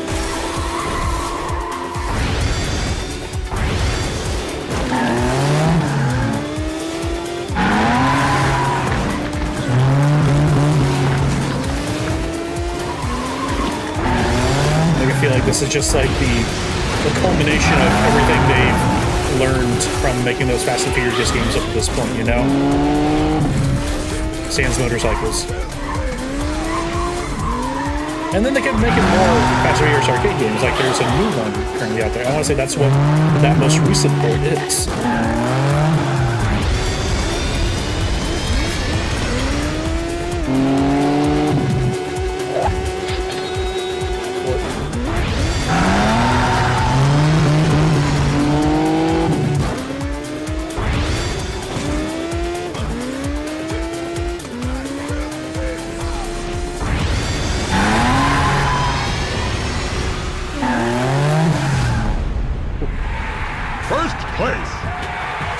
Yeah, Eugene Jarvis handling these, yeah. That same team that's been doing these for years, for the most part. And, like, that's cool. Like, I'm glad that they get to still make these. No one else does. And, like, I grew up playing Cruis'n USA in the arcade and on the N64 all the time. I played a ton of Cruis'n USA. I got first in everything. Do I get a gold?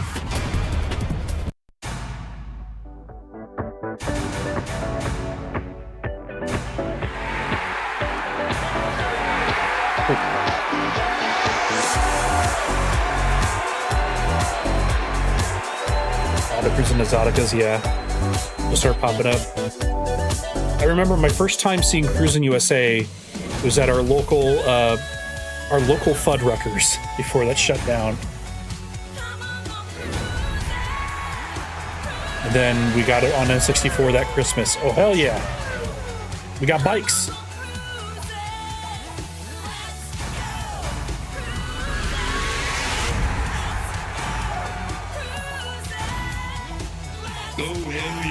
Hell yeah.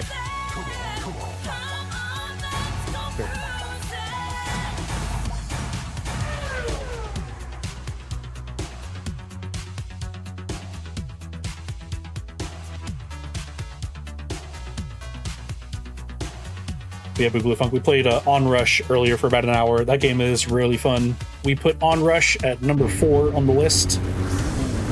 I was saying earlier, tonight's stream here, all the games have there's a theme to tonight's list, or tonight's games.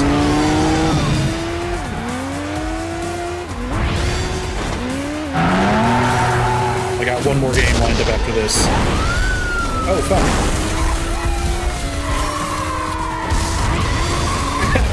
my bike player has like no animation at all.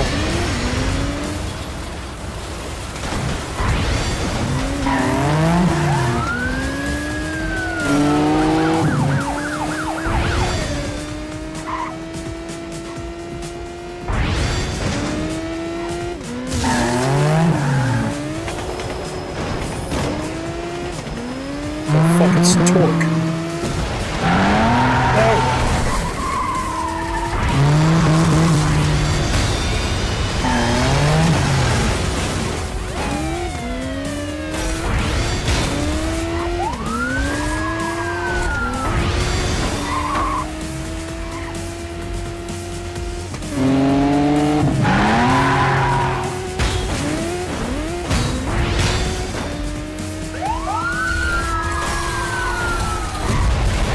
Yeah, this game is like all style and spectacle, and like the substance just really isn't all there.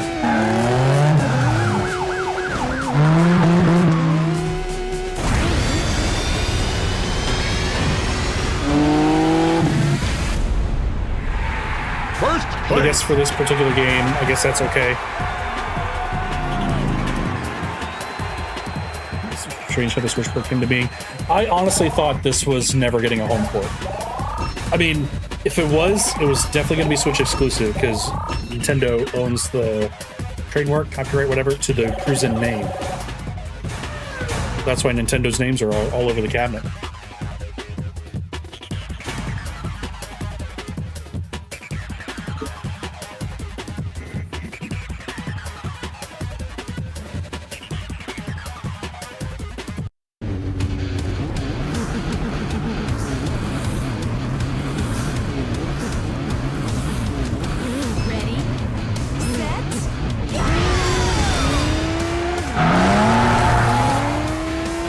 I get that Raw Thrills doesn't typically port their games home, with very few exceptions.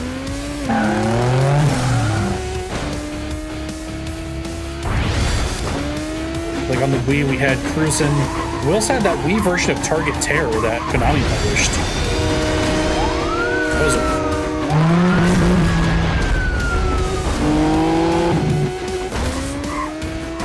I mean, in the case of Target Terror, I'm glad that exists to, like, ensure that game, like, exists somewhere.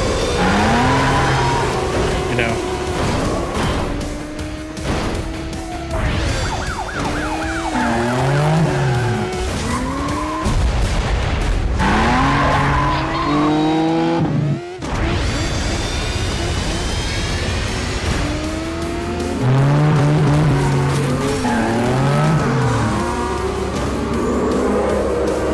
Studios.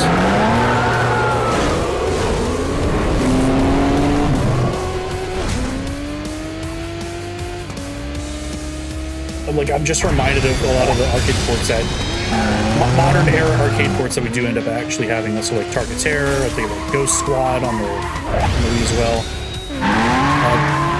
Yeah, I got the PS4 set up, but I also have the PS3. I'm gonna work on setting that up too. Oh shit.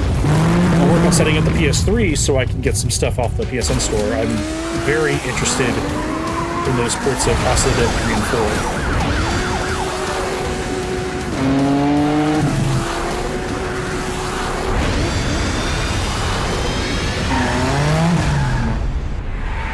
First place. House play job. Rumrock was directly. Interesting.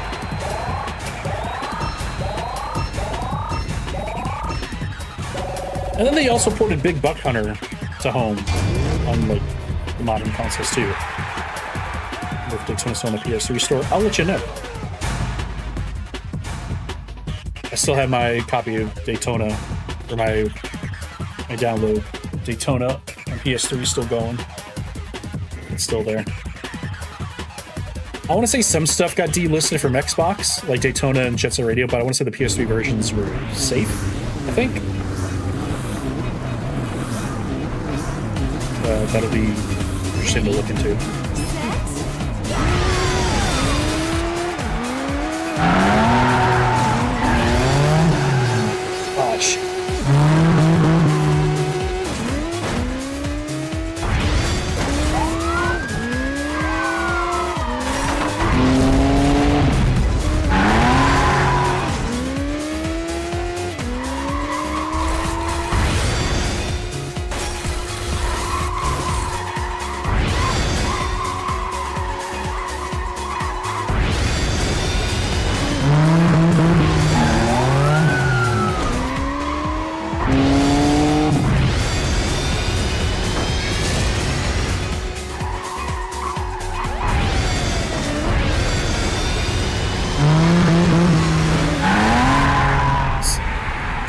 place.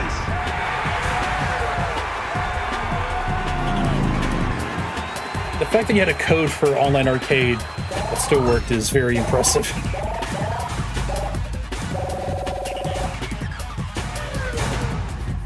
But yeah, I have online arcade on my PS3 as well. That was like one of the first PS3 games. Like, I got my PS3 for Christmas that year. The first things I downloaded were Luminous Supernova, Daytona USA, and Sega Rally Online. The bundling up racing was gotcha. Yeah, it's gonna be a weird walk down memory lane, but I boot up that PS3 and just see what games are on there.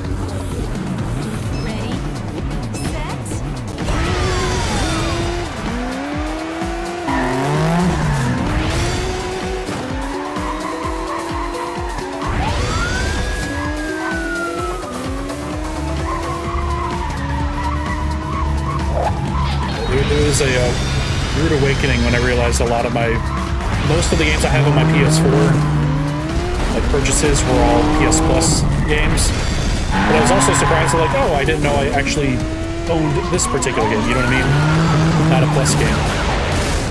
I remember 2 games I got from Twitter giveaways from Sony PS4. I got East Origin and that God of War reboot. I got for free.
Make it, yeah!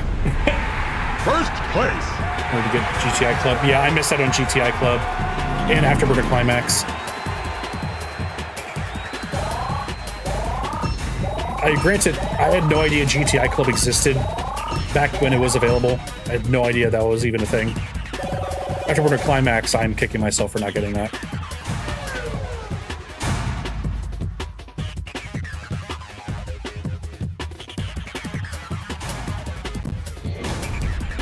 We did like 4 Grand Prix of this already. I'm ready to move on to the next game.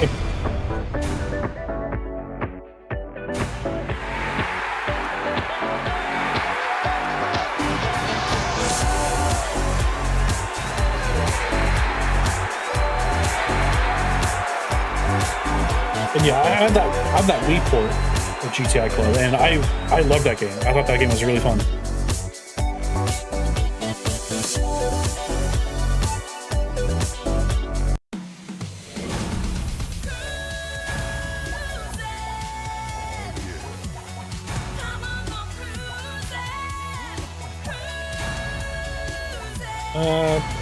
So yeah, we have all the arcade tracks here. We'll do Rio because I remember that track in the arcade.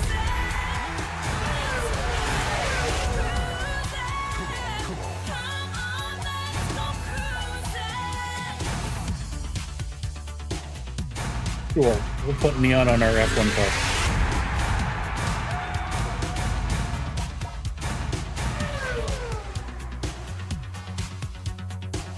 We'll do this track and then we'll move on to our next game.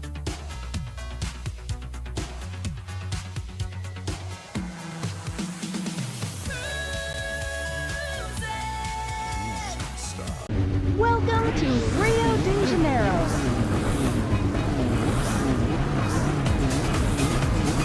Ready, set.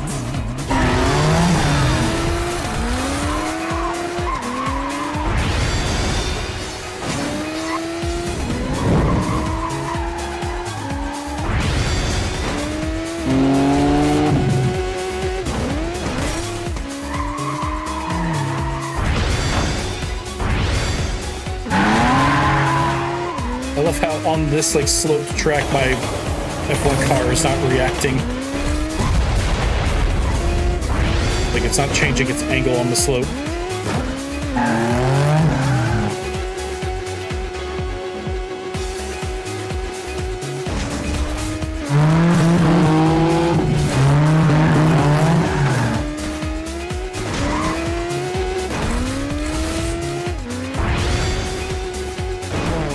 Oh, right, come on.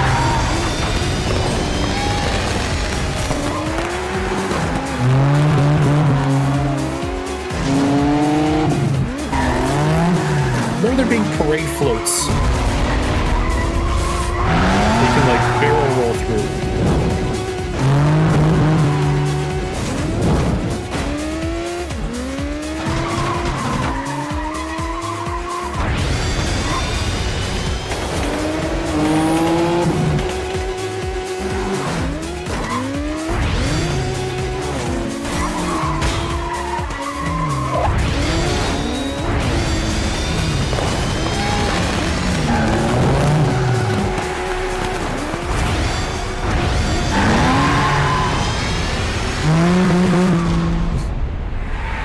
First place.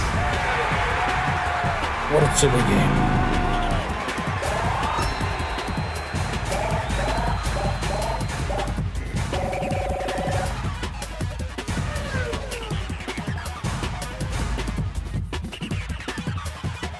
Ugh.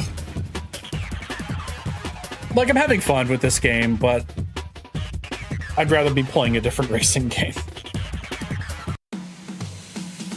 Doris mentioned she wanted to remake the classic cruising games at one point, right around the time this port came out. Oh, that would have been interesting. But those earlier cruising games handle so differently from this one. This one is really its own thing. I'm just curious what extras is. Oh, it just shows you unlocks.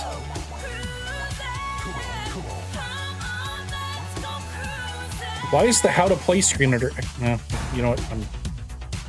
You know what? There isn't an options screen. No, I'm looking at it. Anyway.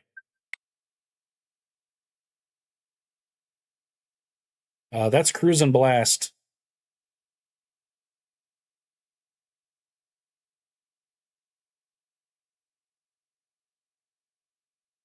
It's fine. There's really nothing wrong with it. It does exactly. It's a fairly decent port of that arcade game from what I remember. I remember the arcade game actually looking visually better. Like that Rio race. I remember you could do barrel rolls into the parade floats, and there's like a bunch of confetti everywhere. That's just all missing. A lot of visual detail just been removed from the Switch version. So, but the gameplay is still there, for better or worse. This is better than TNN Motorsports Hardcore Heat. Better than that. It's better than Rush Extreme Racing. This was honestly like the closest comparison I was thinking of in my head. Like, where it's like, it's an arcade racer. It doesn't have, the handling just doesn't have any feeling to it, you know? But, like, there's spectacle and, I don't know, like, timing your boosts and doing, like, the flips to try to, like, win at the very end. Like, there's, I don't feel like I'm racing in this game, you know? Like, I'm just trying to, like, boost and do flips off of cars and hopefully be at the front of the pack, you know? Hard power arcade game to mobile hardware. Yeah. I mean, say what you will about the Switch, it's very capable hardware that people have been able to get out of it. But yeah, those cruising machines in the arcade are like full on PCs. I'll say like the GPU is a GTX 750 Ti, I think.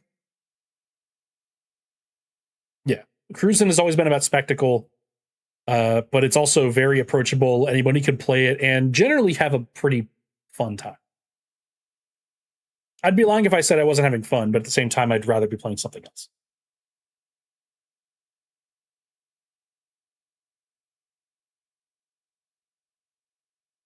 I mean, I had more fun playing this than Roll Cage. I would probably spend more time playing Driving Emotion Type S because I'm that fucking weirdo. But this is better than Driving Emotion Type S. I'd play this over Rush Rush Rally Reloaded. Is it better than Roll Cage Stage 2? Yeah. I'm just coming to grips with the fact that like I just don't like Roll Cage. I really like Stage 2 is a massive improvement over the first one, but it's still more Roll Cage, and I'm not that into it. I like those grip games way more. I think they do way more with that concept and way better. It's better than Bravo Air Race. As fun as Bravo Air Race is, it is fun, but I think Cruising's a little bit better. Watch the Insert Coin documentary. You know, I've actually never seen that. I need to actually watch that. Is it better than Walt Disney World Quest Magical Racing Tour?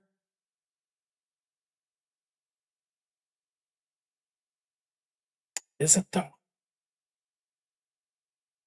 I would honestly think I'd rather play Magical Racing Tour. Yeah, like the handling of that game is really janky and awkward.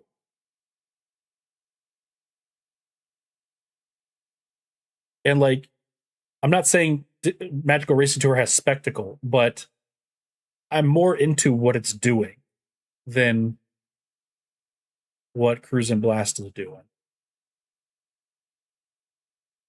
I like the idea of what Walt Disney World Quest is. Cruise and Blast just seems like sensory overload of just like random ideas with no real cohesion.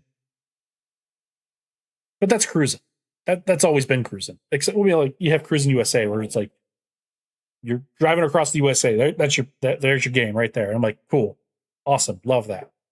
Cruising the world, you're racing across the world, perfect, love that. Exotica, what are we doing? Where are we going? You know, I'm racing on Mars. Oh, that's neat. Sure, why not? I think I'm of the person that the cruising games progressively got worse with every iteration. I will say Cruising World, I think, was probably the last good one. I would say USA and World are practically on par. Exotica felt like, to me at least, like a downgrade. Not necessarily downgrade, but like it wasn't a meaningful enough like evolution of the series. It was just more of the same. At least in arcade, it was more of the same, better frame rate, more wacky vehicles, but like I don't know. Exotica didn't do anything for me. And yeah, Cruiser World definitely had the best N64 port. That Exotica port on 64 is rough.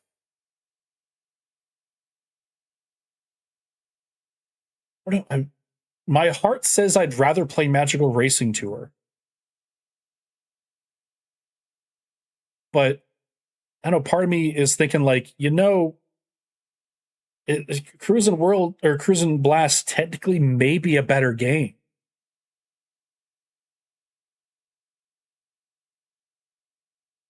But between these two, like, I had more fun with Magical Racing Tour than I thought I would. And Cruising Blast is about what I remember it being.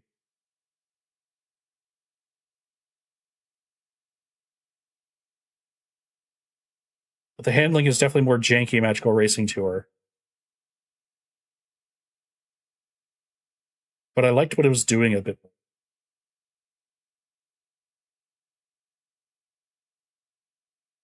I think Cruisin' Blast is better than Magical Racing Tour. Like, as a whole. Yeah. I think Cruisin' Blast is a little bit better. Is it better than Wild Wild Racing? I'm going to say negative on that. I'd rather play Wild Wild Racing any day. Cruisin' Blast. Is it? Where does the apostrophe go? It goes before the end. Cruisin' Blast. So new number 14.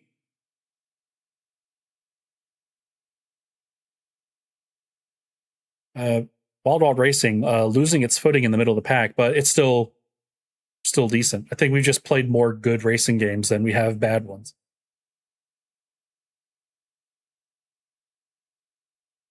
Anyway, on to our final game of the night. Oops. Let me just turn off the switch here.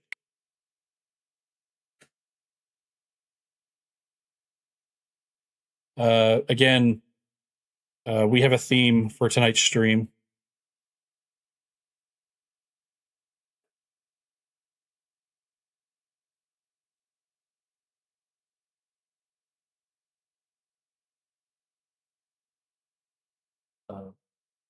Okay.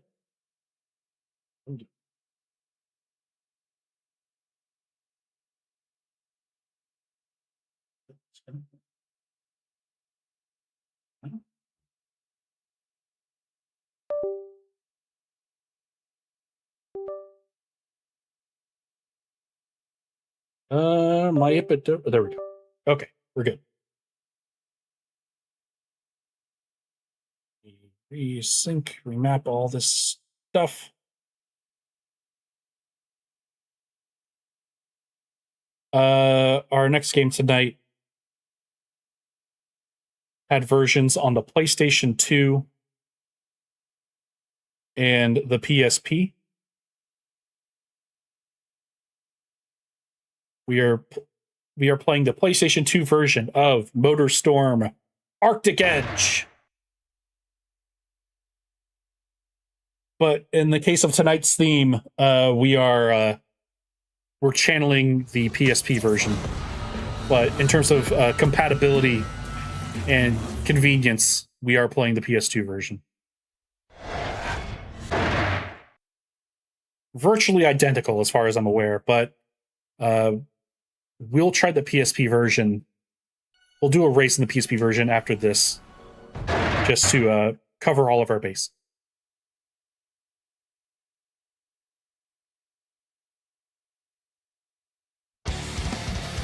I played this game so much on PSP. I love this game.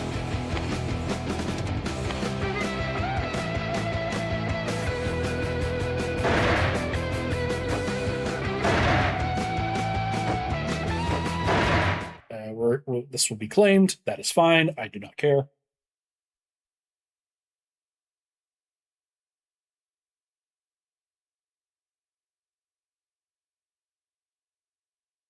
But yeah, I had a PSP before I had a PS3, but I wanted to play MotorStorm so bad, so played a lot of this game.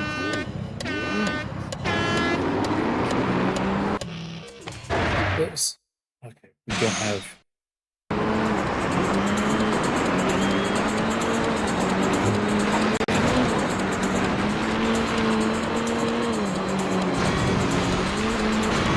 Slightly annoyed that. Oh, maybe there's an option for a widescreen on the options, like in the main menu options, because this being 4:3 like this is unfortunate.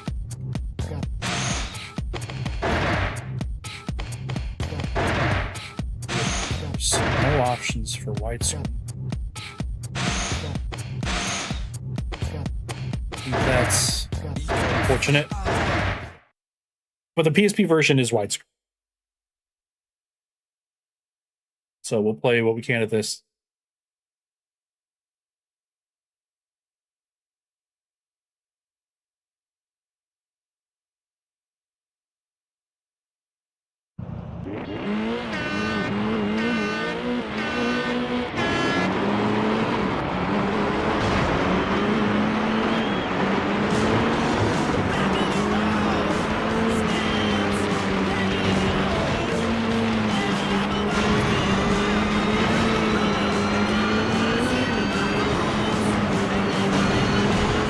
But for as much as I played this game on PSP, like, I could not put the names of tracks with the track. Like,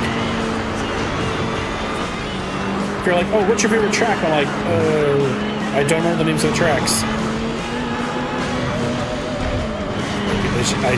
For whatever reason, I just could never put a name of a track to a layout or a theme of a track, you know? Couldn't do it. They all look the same to me.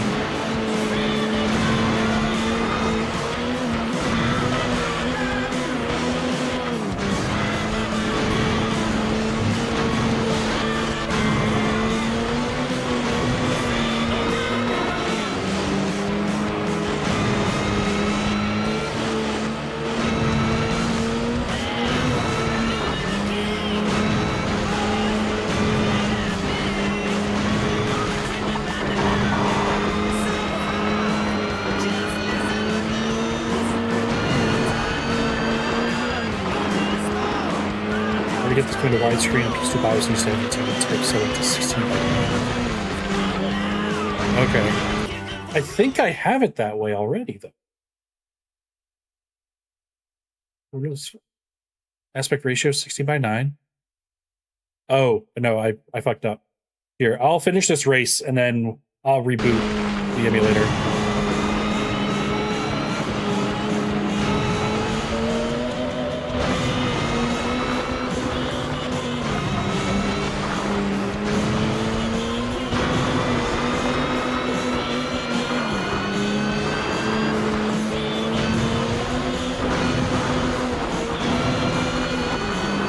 Unfortunately, this race has been really long.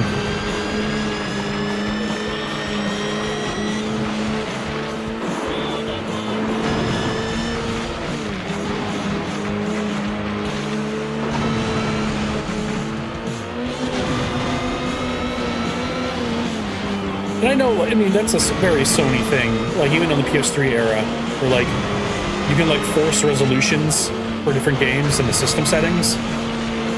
Like, you could, there are certain games that had like native 1080p support, but typically ran worse. And if like at a system level, you could like force your PS3 to like output 720 or even 480p, play those same games and get way better performance. Which, like, that's neat. That's cool that you could do that. Like, I want to say some like early PS3 games that had 1080p support that just ran like ass, but you could totally downsample them.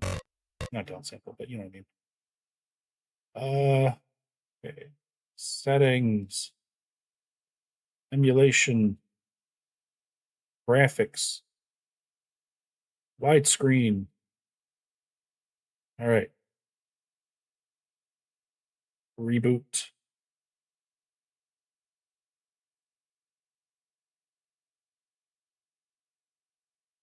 See if this works. Hopefully I didn't have to reboot the whole emulator. I just went and changed the setting. There we go. All right.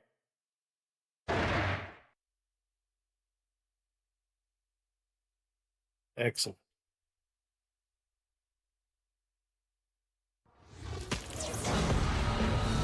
Yeah, I'm going to have to set up component on my PS3 to get some good capture out of it. I mean, I have a HDMI stripper, but if you remember from my stream like a year and a half, maybe 2 years ago, how the picture signal would just occasionally cut out sometimes. That's because of the stripper. So I want to have a consistent like video signal capture, and I have official Sony component cables and putting them into. I've never tried upscaling the PS3 through the RetroTink 5X, so I'd be curious to see what that looks like. It is a big rig only race, but also currently my PS3 is only outputting with HDMI, so I have to go into the fucking settings and change it, be like, yo, go to component, dumbass. Also, I can't find my power cable on PS4. I took out my PS3 power cable because they're interchangeable. I need to buy another one of those.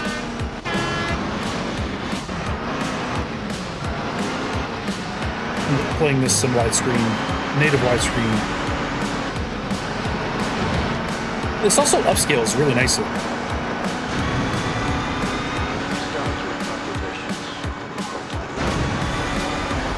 Like, obviously, it's not going to be as good as good looking as a PS3 game, and the PS3 version is going to have, the PS3 games are going to have like a way more advanced physics model going on. But in terms of like approximating like the MotorStorm experience on like a PSP, like I think they did a great job.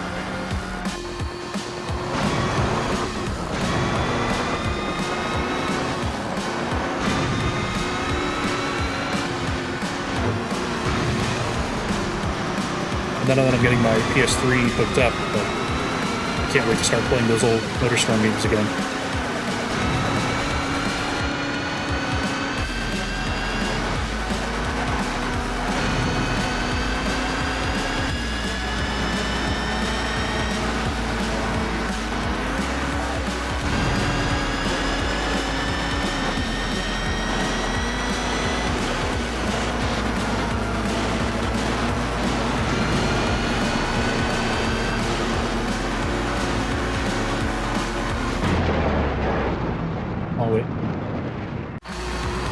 Movie on component forces it to 480i? That's so weird. I mean, I have a PS4 if I want to watch Blu-rays. But still, that's very strange.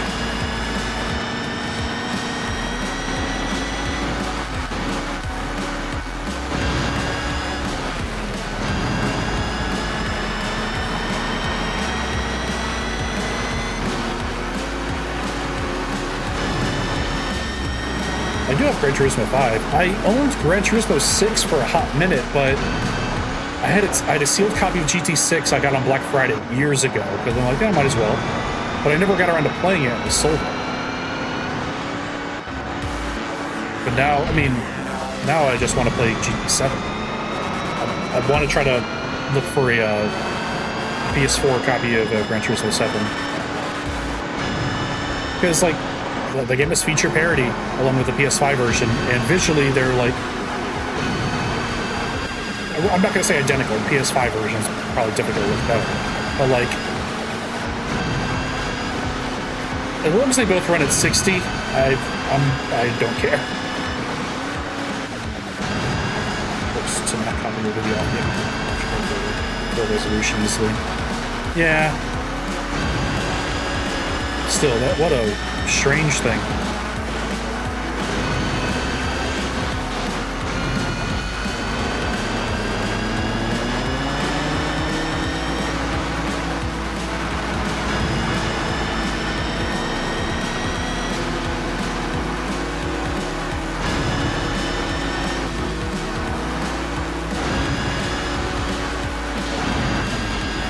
First Gran Turismo. Oh, is that on PS4? My first Gran Turismo? I should think of that. I did not know that was on PS4. And yeah, I remember I was saying the last time I hooked up my PS4 was back in 2020 to play Last of Us 2. And yeah, that thing was fucking... Yeah, fans were screaming.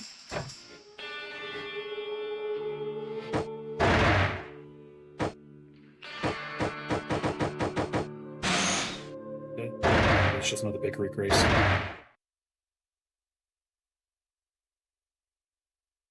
Anyway, this game. I've always been a fan of this game. I love this game. I played the hell out of this game. This was not the first MotorStorm I played, but the first one I owned.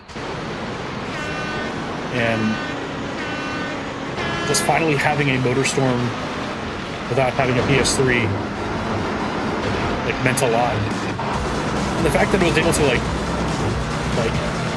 properly approximate the MotorStorm experience was enough for me.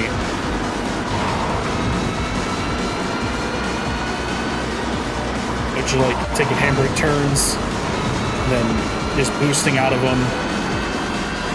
I love driving the rally car in this game. Okay, thank you for the link. I'm gonna get that downloaded after this. Honestly, the thing oh shit. Oh fuck. Honestly, the thing I'm most looking forward to with GT7 is there's a music rally mode, and I always thought that looked really cool. I really want to play that. I love the concept of like timing your driving to the music and like going full throttle on like certain parts of a song to like really drive home like the importance of driving and listening to music at the same time. It's an admirable mode to put in there, and I'm really excited to try that out. I have Drive Club as well on PS4. I got that. I love Drive Club. I played a lot of Drive Club.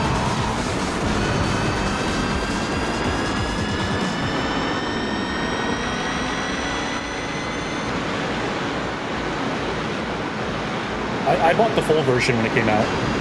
I actually downloaded it. Mine's a digital copy.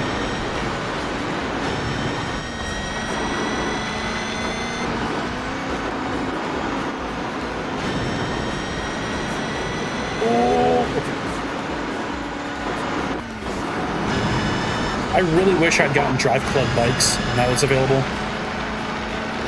I missed my opportunity for Drive Club bikes.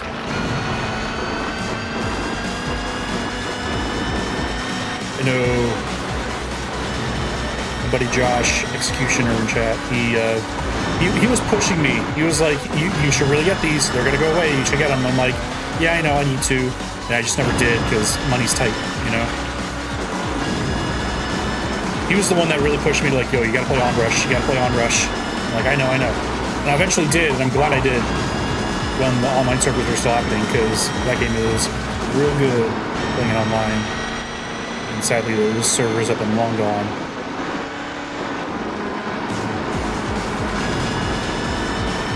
But I'm really glad I got to play that game online when I did.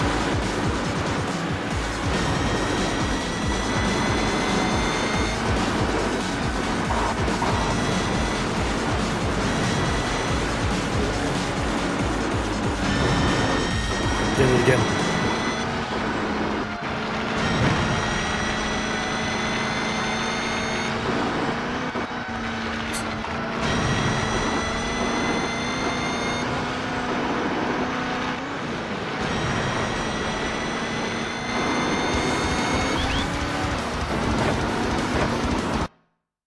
Nice.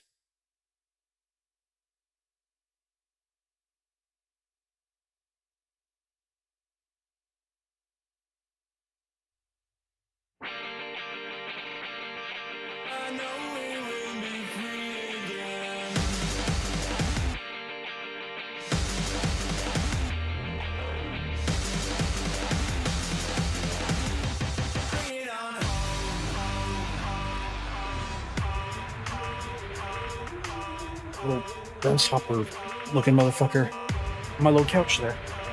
Pico's just sleeping with him.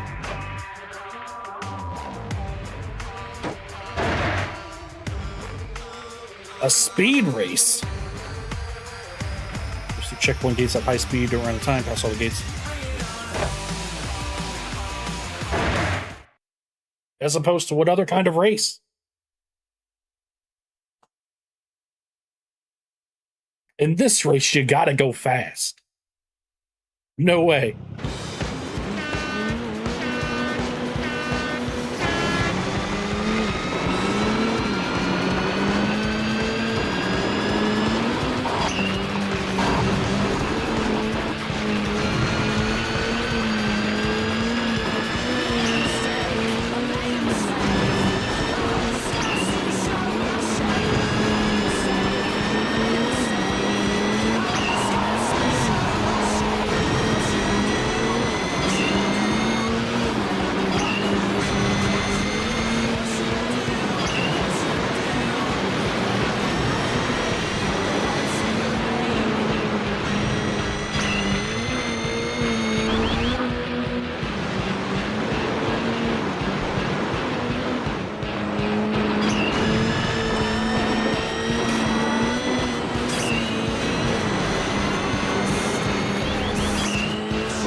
Investigate.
Shit!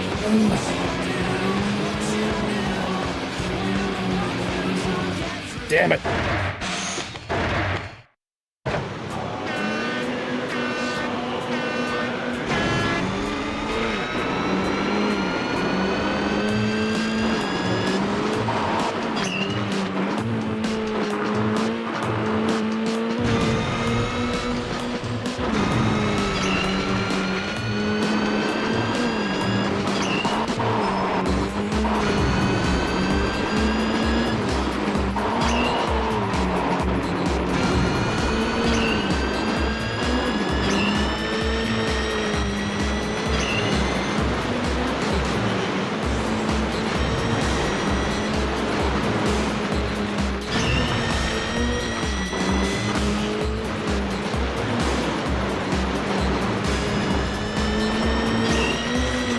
All right, man. Thanks for stopping by. Yeah, happy 4th. Have a good one.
Fuck! Oh, did the same thing again.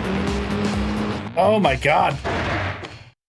I don't know what's wrong with that jump. How I keep getting there at that angle.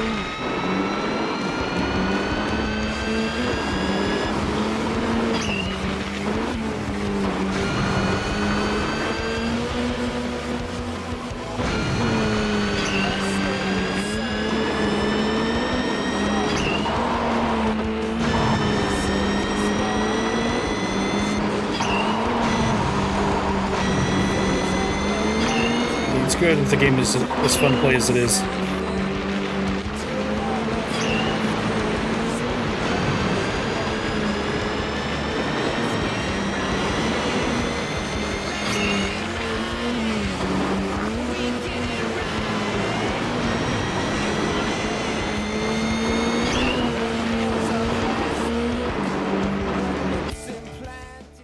Still playing Cruise and Blast, aren't I? Maybe have to look there.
Still good. Still good. Shit. Okay. Once we finish 15 seconds over, we're fine.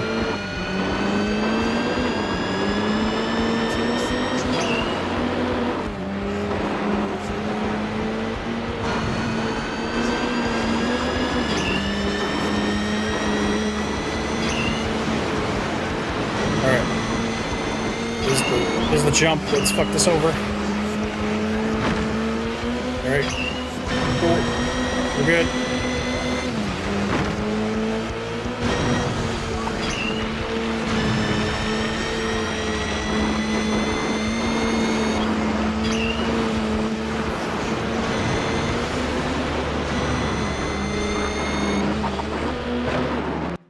Perfect.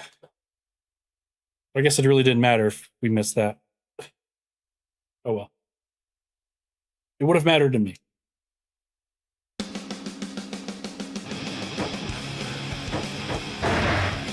Race. Ooh. Any vehicle. We'll do the snowmobile.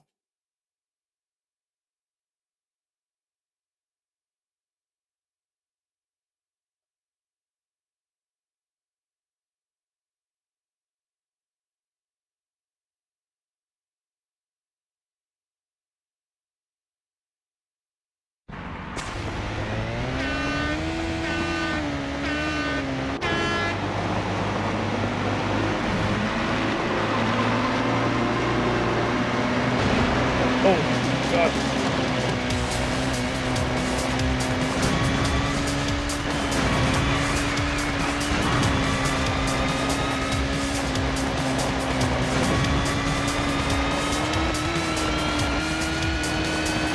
Plus the fact that all the tracks have little split paths in them.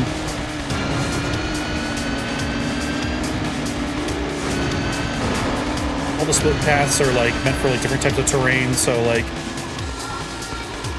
down these lower parts of the tracks are way more muddy. They're meant for cars that can handle them, like a bike or a snowmobile or an ATV would get stuck in that stuff.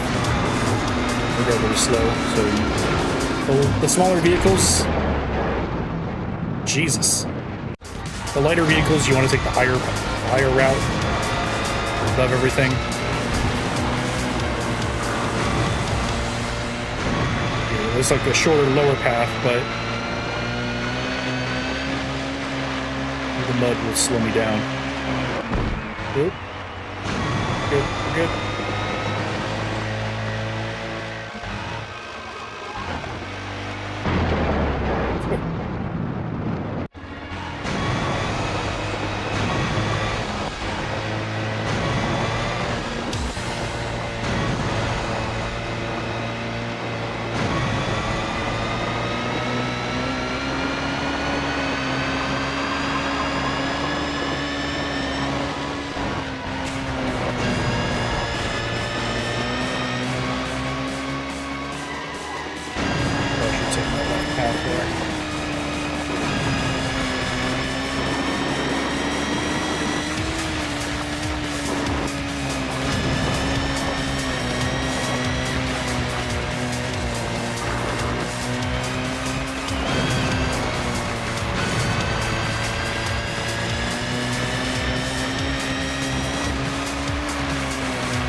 Wait for the top of the road.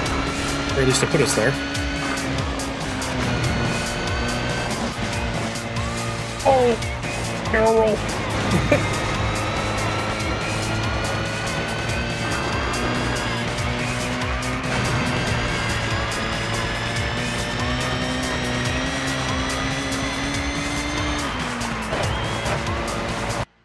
Excellent.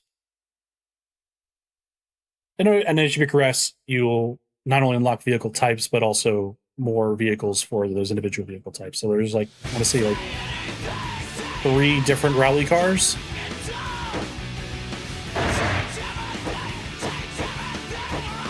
So there's, yeah, I'd say there's like 3 of each. Get the buggy for this one.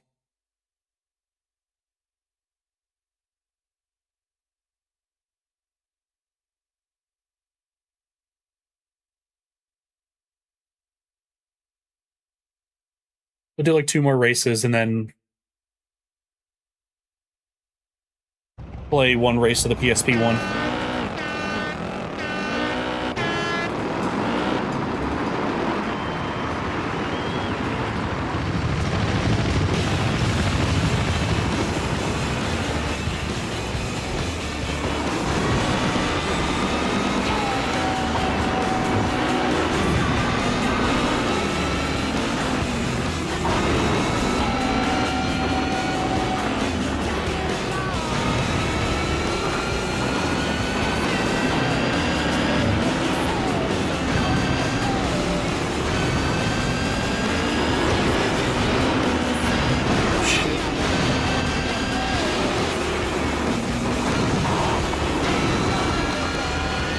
Also, if you go to like thick snow on the track, it'll cool down your engines a lot faster. Like this patch right here, see my boost gauge turn blue. Going through thick snow.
Lower path this time.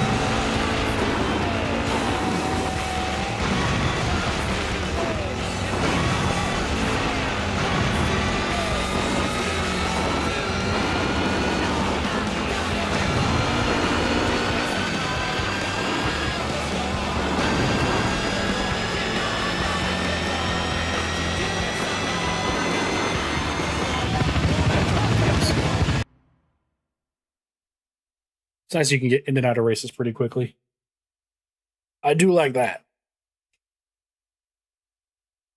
Right, bud?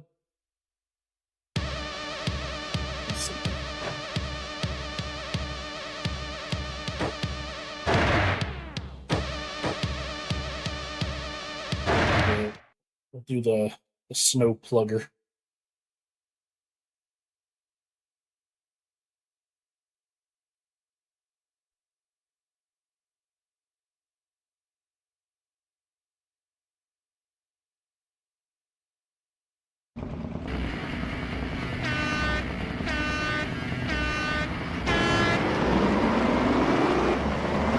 Oh, it's the little elimination race. Oh no, that's just an objective.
Okay.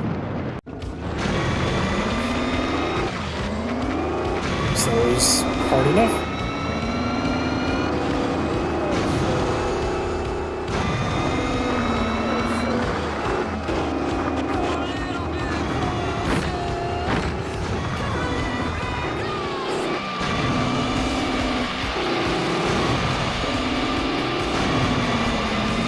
There's no real reason for me to go on like the higher, more difficult routes. Just go through these lower routes that are shorter and are better fit for my vehicle, but I don't know.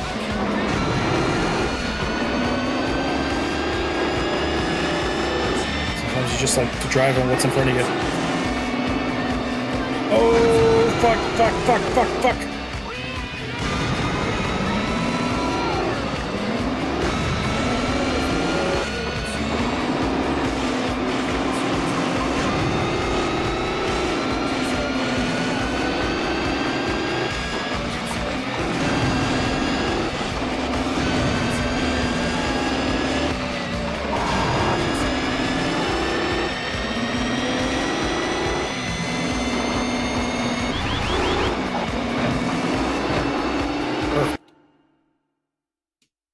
All right.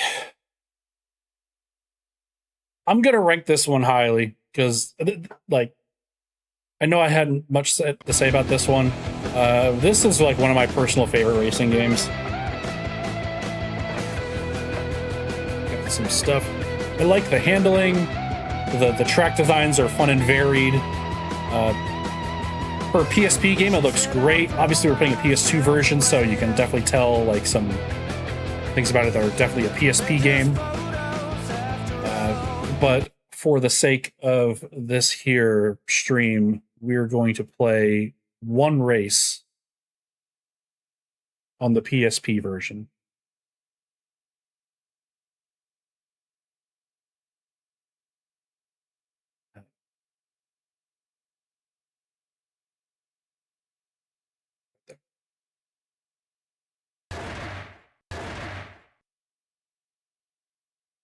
Just to compare and contrast.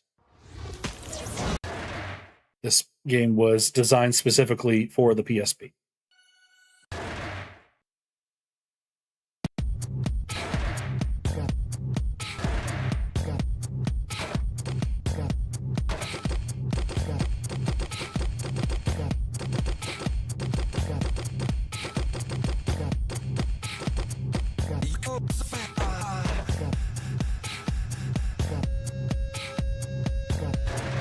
So yes, these menus are much lower resolution.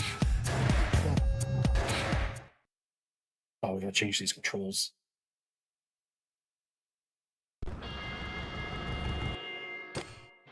Oh yeah, we got a photo mode.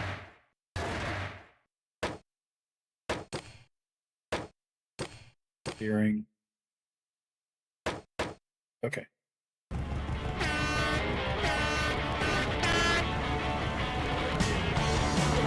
Save.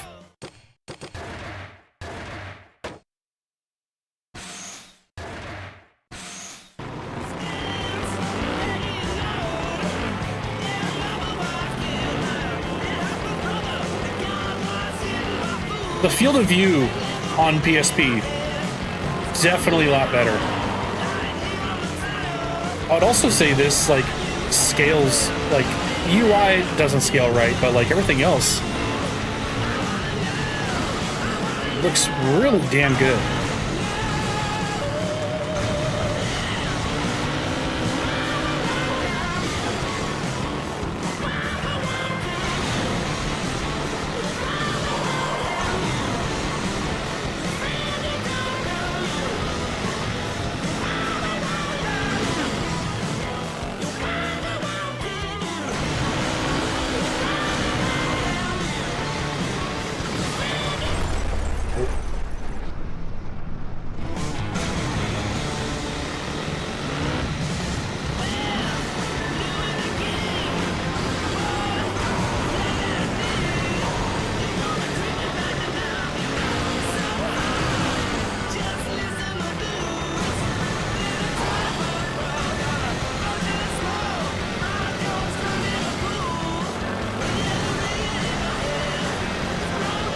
Yeah, the field of view on this PSP version is way better.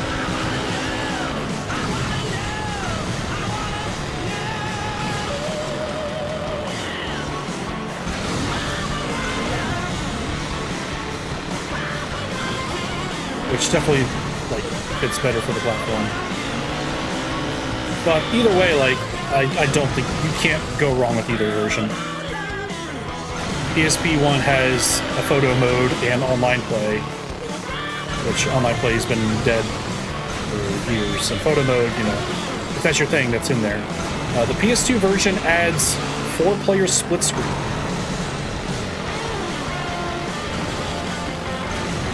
That's really nice.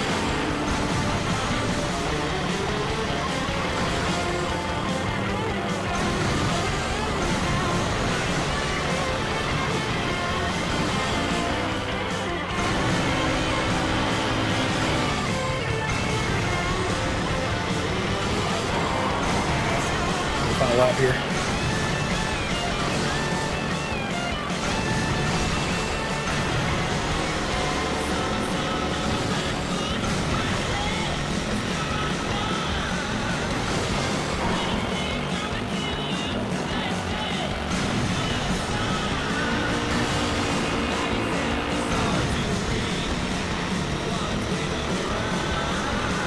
I was close to lapping something. Shit. Alrighty.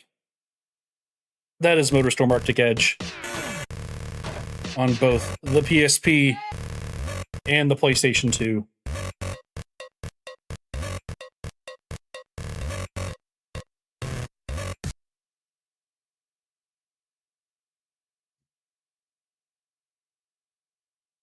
Good video games all around. We didn't play a single bad game tonight. As much as I was dogging on Cruise and Blast, you could still have fun with that. Yeah, MotorStorm Arctic Edge is like one of my favorite racing games. So no shit, I'm going to put this pretty high. Nice varied track designs. For PSP game, looks fantastic. I love the handling. Just being able to handbrake into a turn, then boost out of it, and you just fucking crank it. That shit feels real good. It's better than Wild Wild Racing. I think it's better than Indy 500, Mario Kart, and Ray Tracers. Is it better than Automodelista? Yeah, I think so. Is it better than Four Wheel Thunder? Very similar racing games. Both have boosts. Both are very fun off-road racers. I would say this MotorStorm definitely edges it out. And I would play this over Downforce. Then we get to Onrush, which is this game's probably, like, other than Wild Wild Racing and Four Wheel Thunder, I'd say Onrush is the closest analog. Not saying that these same people worked on both games, but Onrush devs worked on MotorStorm, not this particular one, but they worked on the series. So there's a lot of like DNA between both of these games. Onrush, obviously the newer game, took a lot from what made those MotorStorm games great, and then made a completely different thing where there's no real traditional racing. It's all like competitive, different types of competitive modes in the guise of a driving game.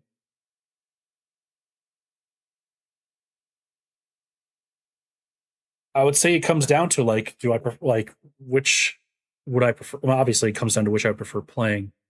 Let's say Onrush has a lot more polish to it. The vehicle handling, not saying they're similar, but they're not saying they're the same, but they're very similar. Both have the same types of vehicles, like dune buggies, big rigs, motorcycles, ATVs, all that stuff. I think MotorStorm does some interesting things. Like it makes MotorStorm takes those vehicles and makes their differences like way more apparent in a race, while Onrush takes those and gives them like unique abilities that are like more tailor made for what kind of vehicle that is. So yeah, if you get the bigger vehicles, like yeah, you're gonna want to crash into everything. The lighter cars are meant as like support vehicles for like the smaller bikes. And the Onrush also has like little ults that are essentially just like super boosts that can destroy other vehicles. Onrush has way more like combat mechanics than MotorStorm does. Onrush is like a very like more of a competitive combat racer, combat driving game. And MotorStorm is more of a traditional off-road racing game.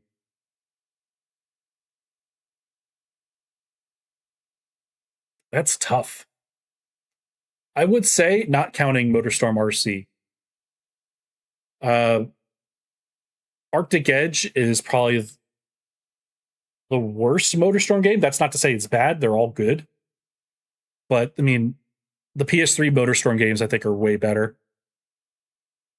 I mean, I haven't played those in a long time. I know that first game is a very early PS3 game and rough in some interesting spots. So I'm just going off of memory. But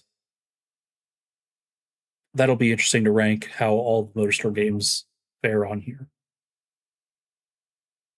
But it comes down to, would I prefer playing Onrush or would I prefer playing MotorStorm? Arctic Edge.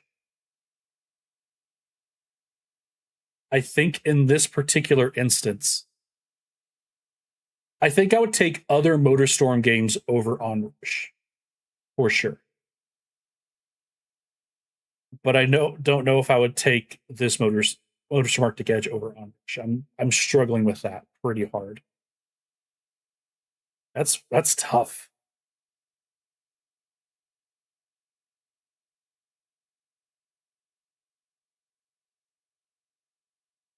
That is tough.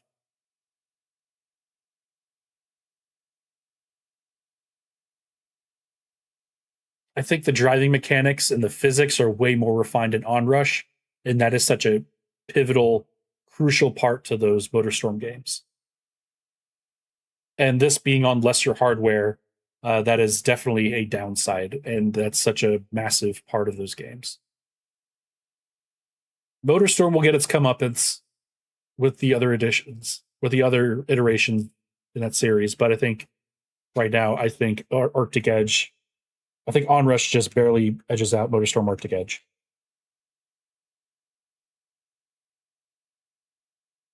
Is our new number 5. We're going to put PSP, PS2 here. Because, I mean, playing them both are practically, they're identical games. So there we go. We're now at 23 games on the list. In last place, we have TNN Motorsports Hardcore Heat. In the smack dab middle of the pack, we got Mario Kart 64. Our newly added games, we have Cruise and Blast at number 15. MotorStorm Arctic Edge at number 5. And Onrush at number 4. Which leaves our top 3 being 2 at number 3. Daytona USA 2001 at number 2. And number 1, Advent Racing by Atlas on PS1. Nope. That's it. Good shit. Good games. Good racing games. I'm glad I got to play Onrush. I'm happy we played Cruise and Blast too, so I kind of don't want to play that again. And I'm glad we put a MotorStorm on the list. And granted, it's not the MotorStorms I think that are going to dominate this list later on, but Arctic Edge definitely high up on the list. Still a wonderful, great racing game. But Onrush is just so unique and weird, and is a really great like iteration of that formula in new ways. But yeah, that's gonna do it. At 23 games on the list, we're gonna call it there. Thank you all for watching, and I'll see you next week for some more driving games. Have a good one. Take care.